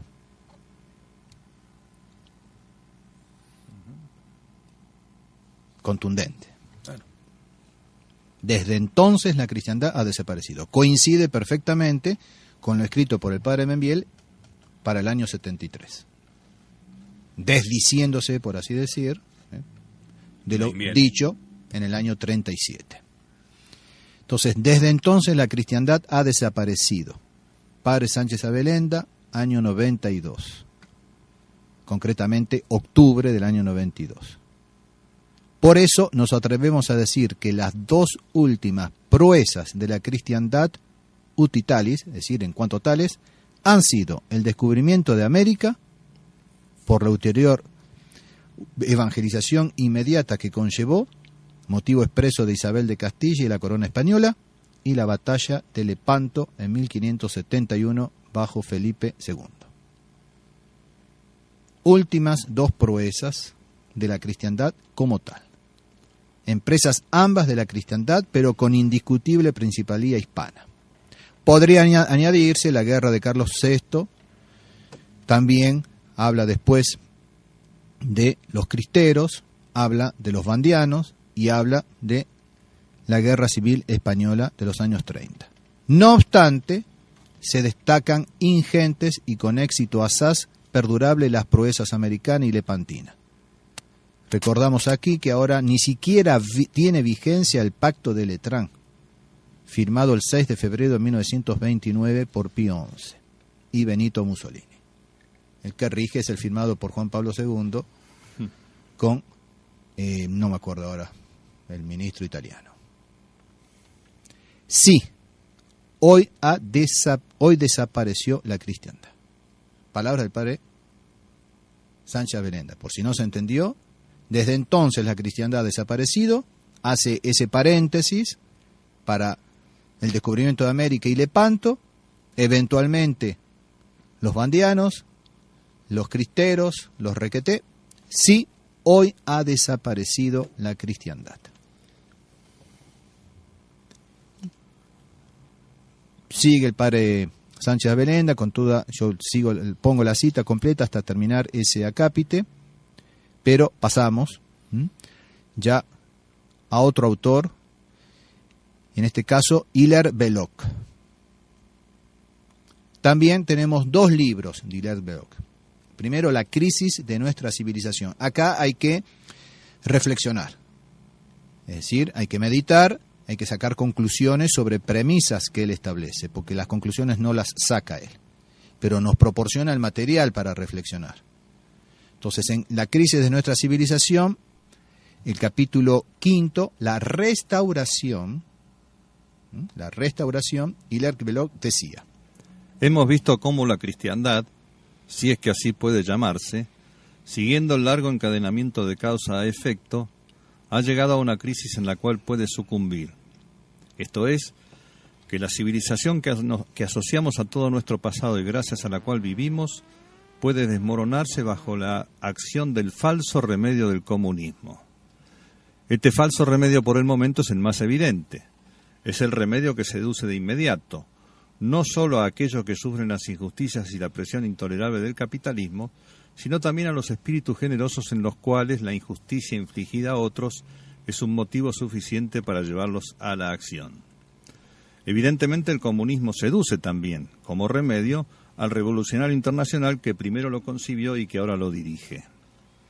Estas tres fuerzas combinadas constituyen un poder formidable que crean al Estado capitalista moderno un cúmulo de dificultades capaces de precipitarlo en el comunismo.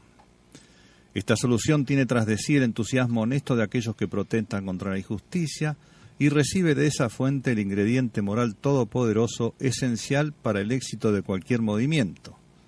El entusiasmo espiritual que inspira a ese creciente número de espíritus inclinados al experimento comunista, no porque ellos mismos lo necesiten, sino como protesta contra calamidades manifiestas.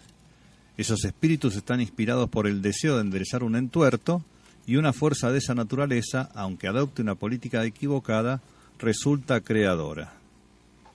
El segundo elemento, mucho más aparente que el movimiento general, la rebelión proletaria contra lo inhumano del capitalismo, provee el segundo factor, el número.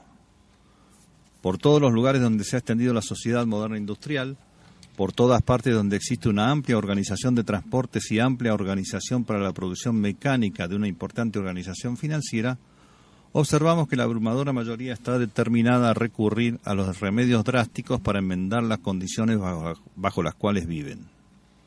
El camino más fácil, el más aparente y el más directo para realizar esa enmienda es el comunismo. Por último, tenemos los conductores del movimiento, cosmopolitas, conscientes de una clara posición filosófica de naturaleza materialista y atea. Estos proveen el trabajo centralizado, sin el cual es imposible llevar a cabo ningún esfuerzo agresivo, militar o civil. Estos hacen los planes e imparten las órdenes, obedecidas no solo por aquellos que conscientemente las aceptan como órdenes, sino también por un número mucho mayor de hombres que las siguen por su gestión. Bueno, hasta ahí hace como una composición del lugar de la crisis. Sí. La crisis de nuestra civilización. Recordemos que lo que estamos leyendo, el acápite de Hilaire-Belloc, que es la restauración. Entonces dice, contra una combinación tan formidable y cada vez más poderosa, ¿qué van a hacer aquellos que perciban el peligro que ella implica? ¿Qué alternativa han de proponer?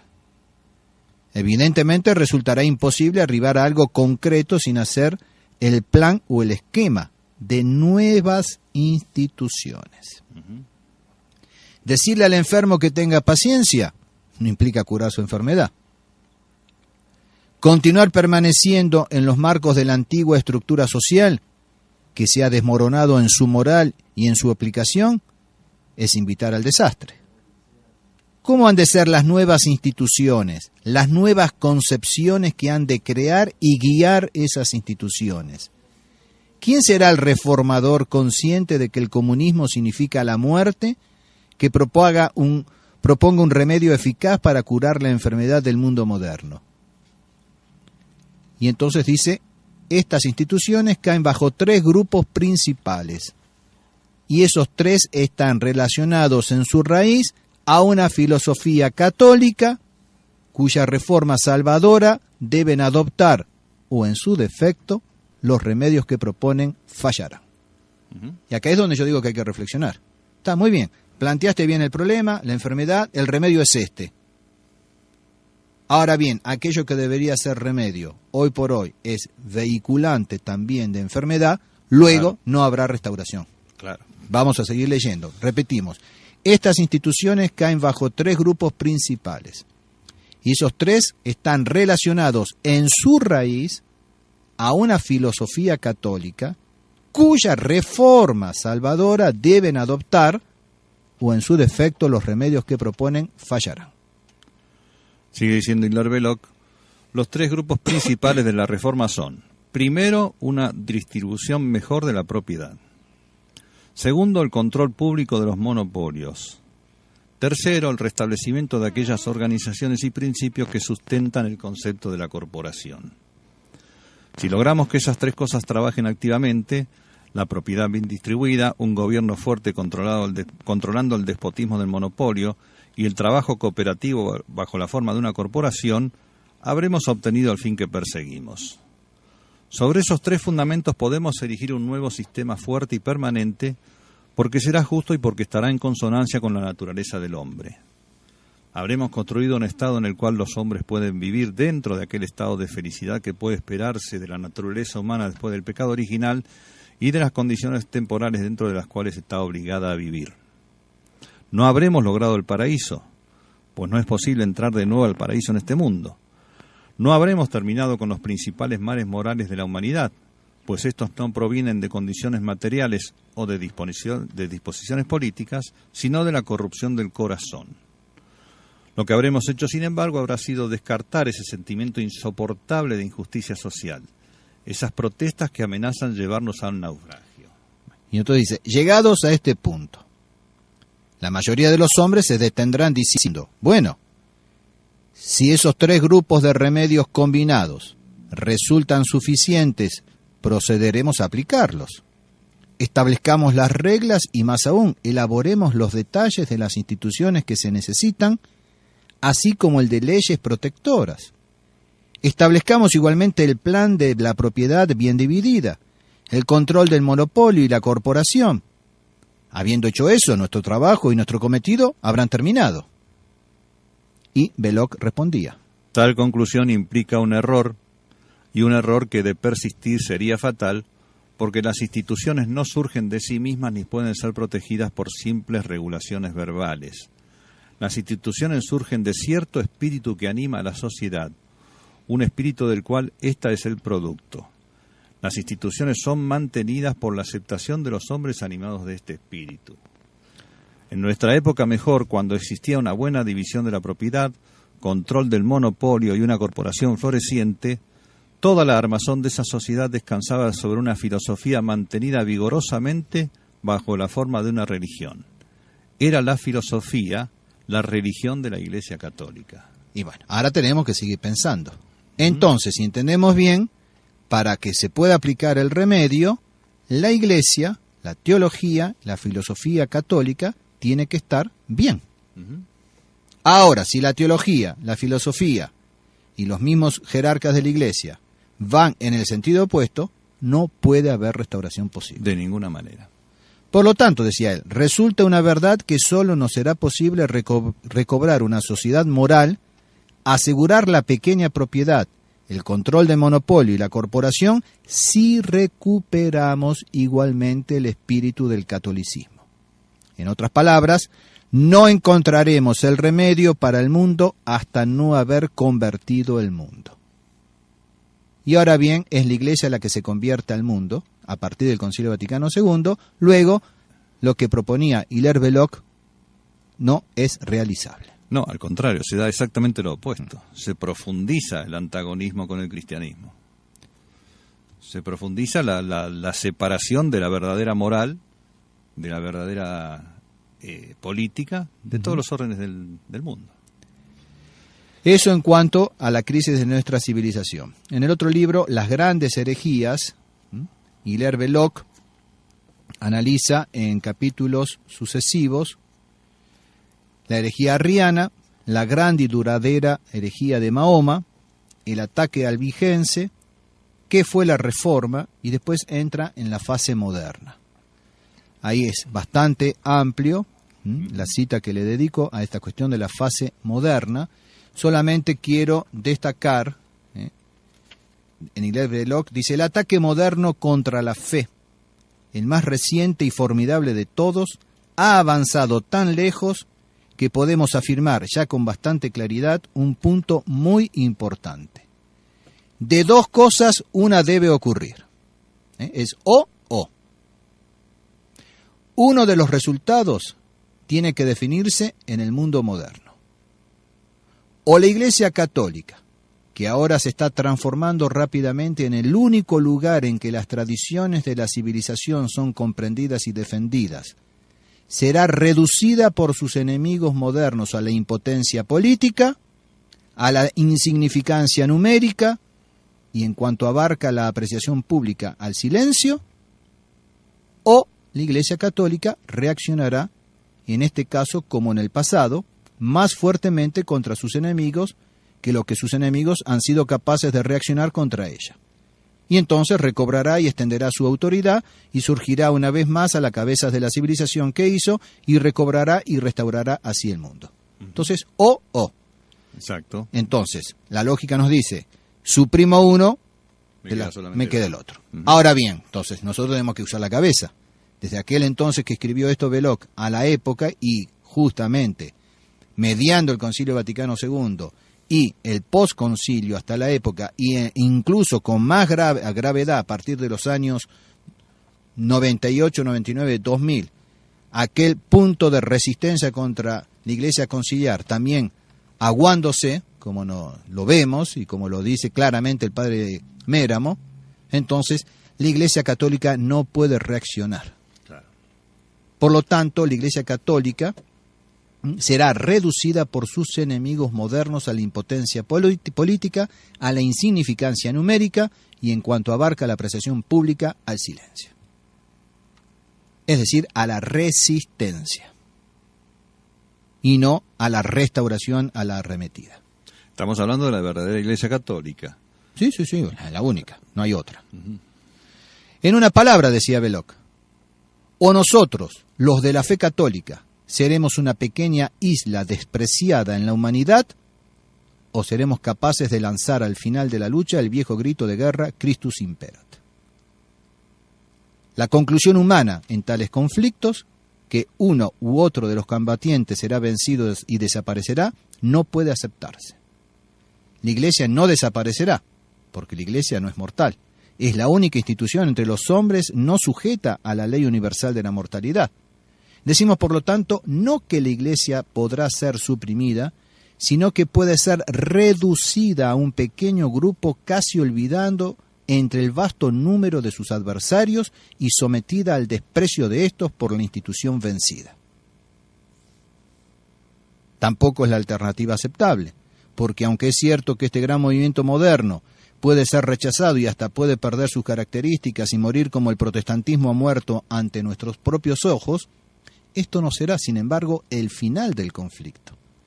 Este puede ser el conflicto final.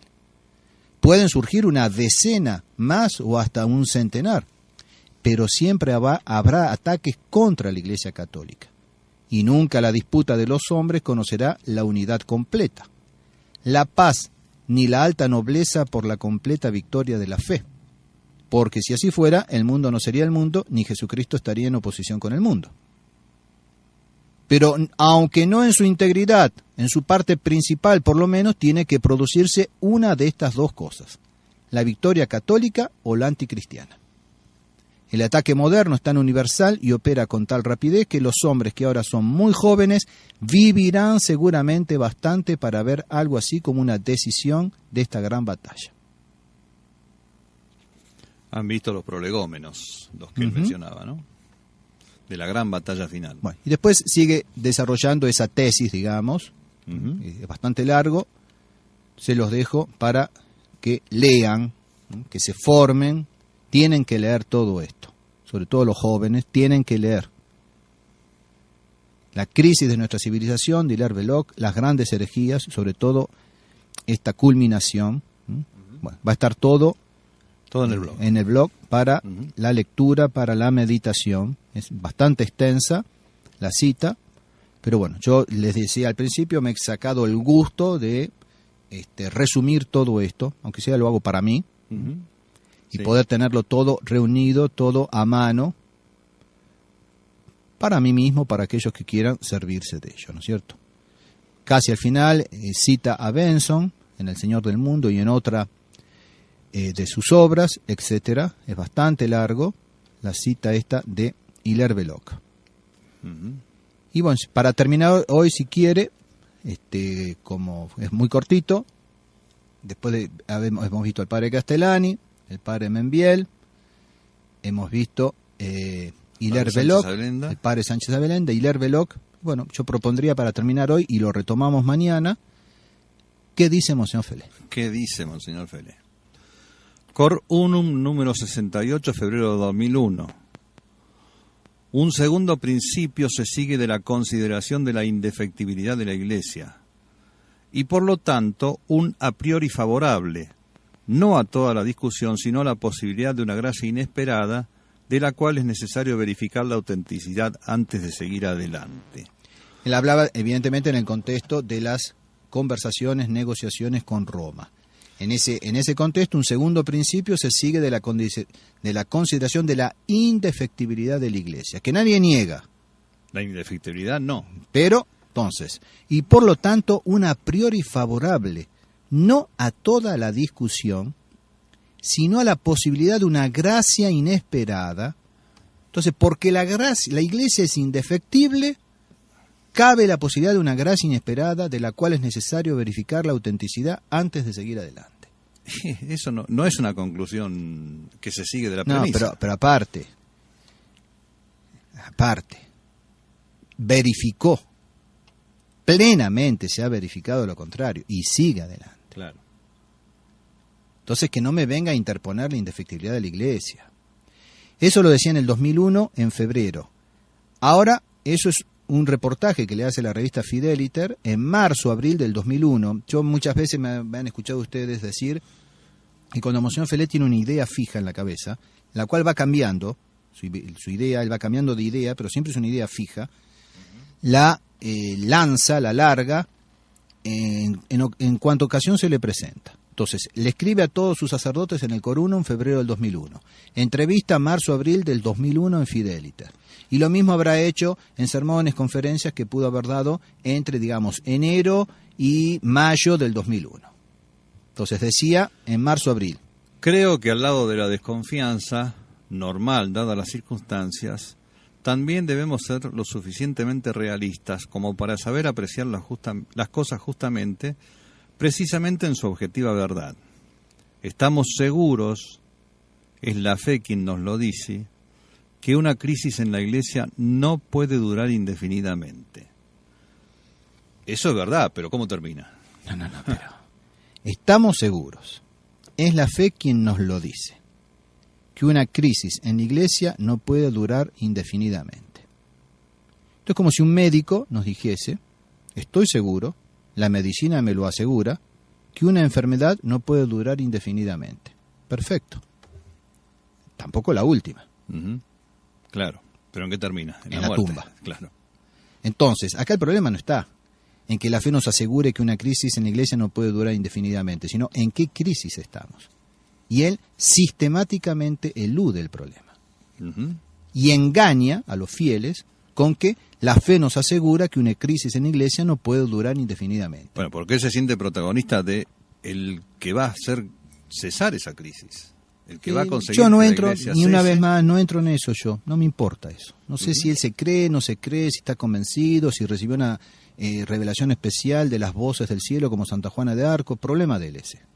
Yo analizo claramente.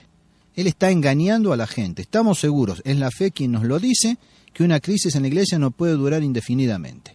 Perfecto, pero no me dice en qué crisis estamos. Claro, ni cómo termina.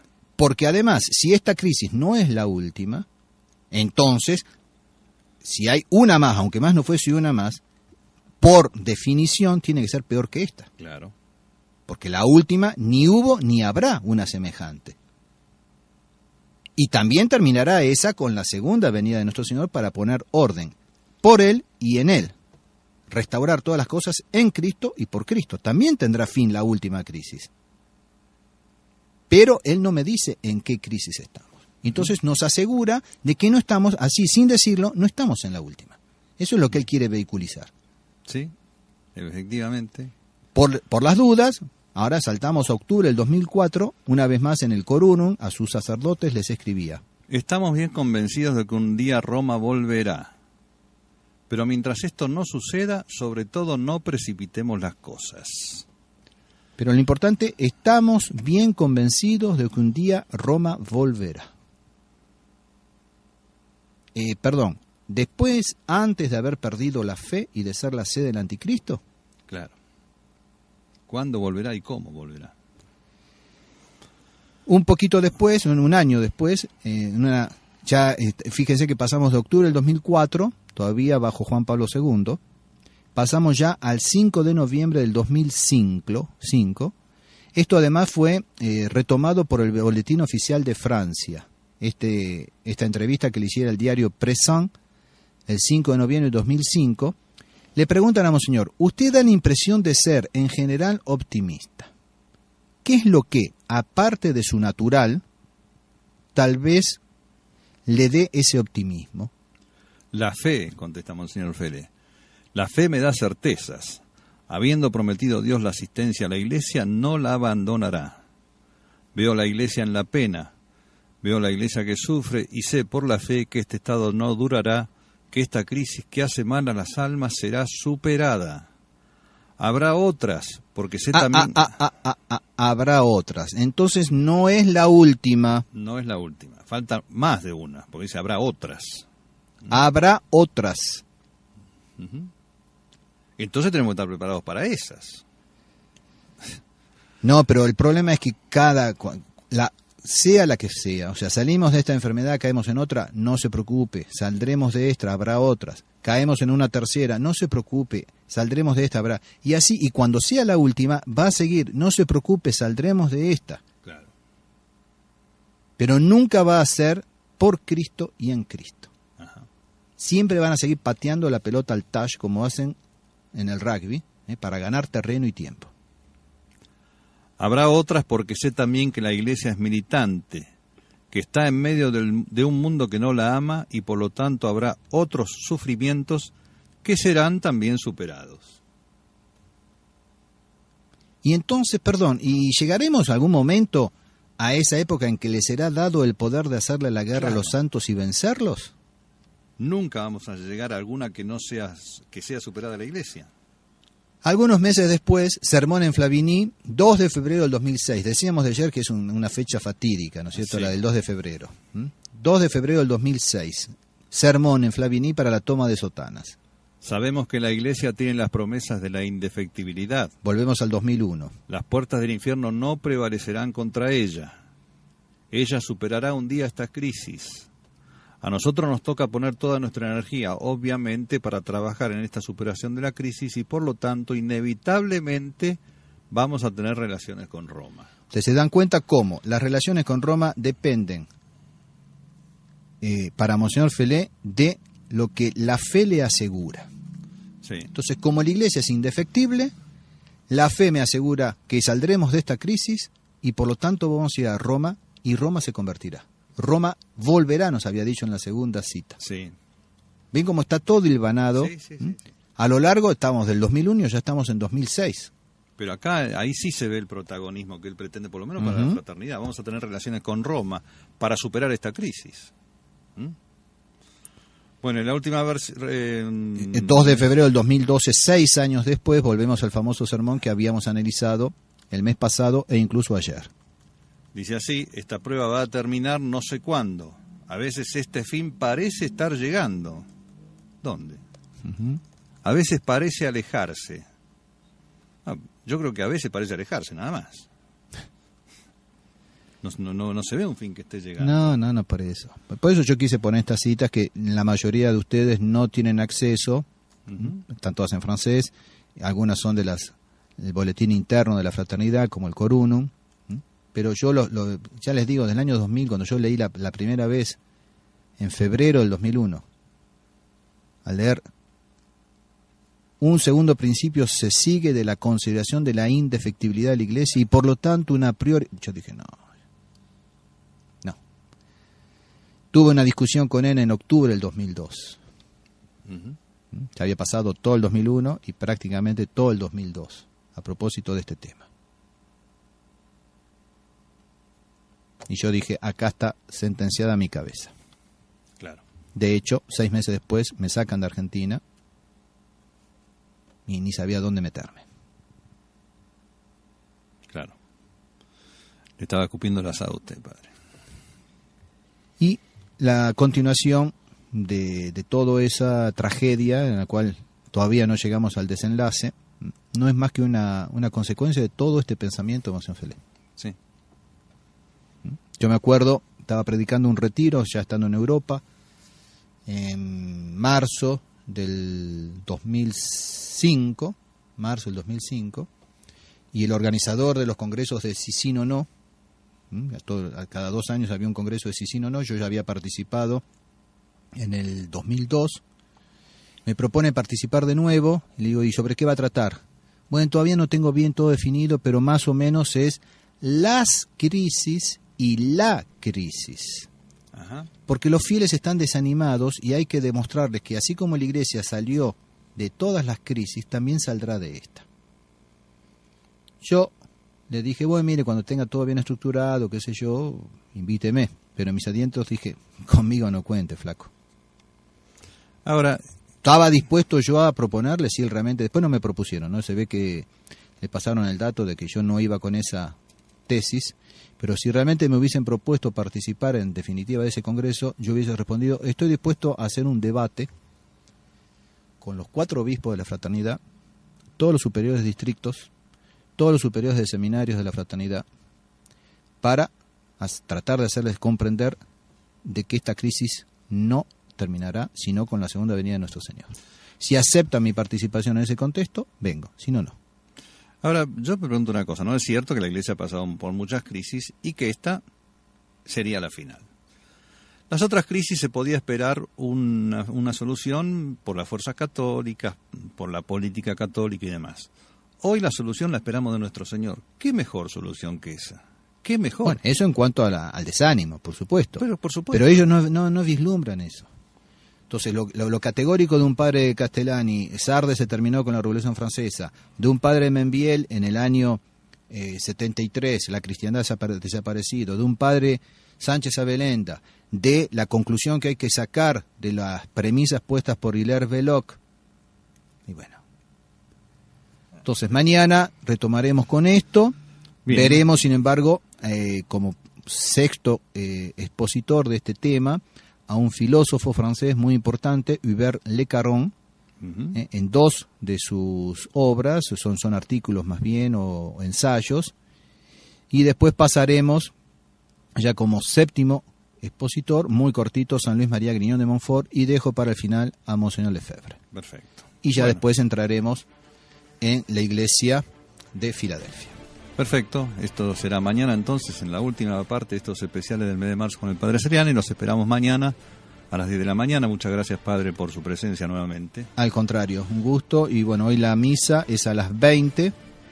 En la casa de Jorge Calderón. Bueno, entonces que Dios los bendiga, Nuestra Señora los proteja y el buen San José los guíe. Muchas gracias, hasta mañana.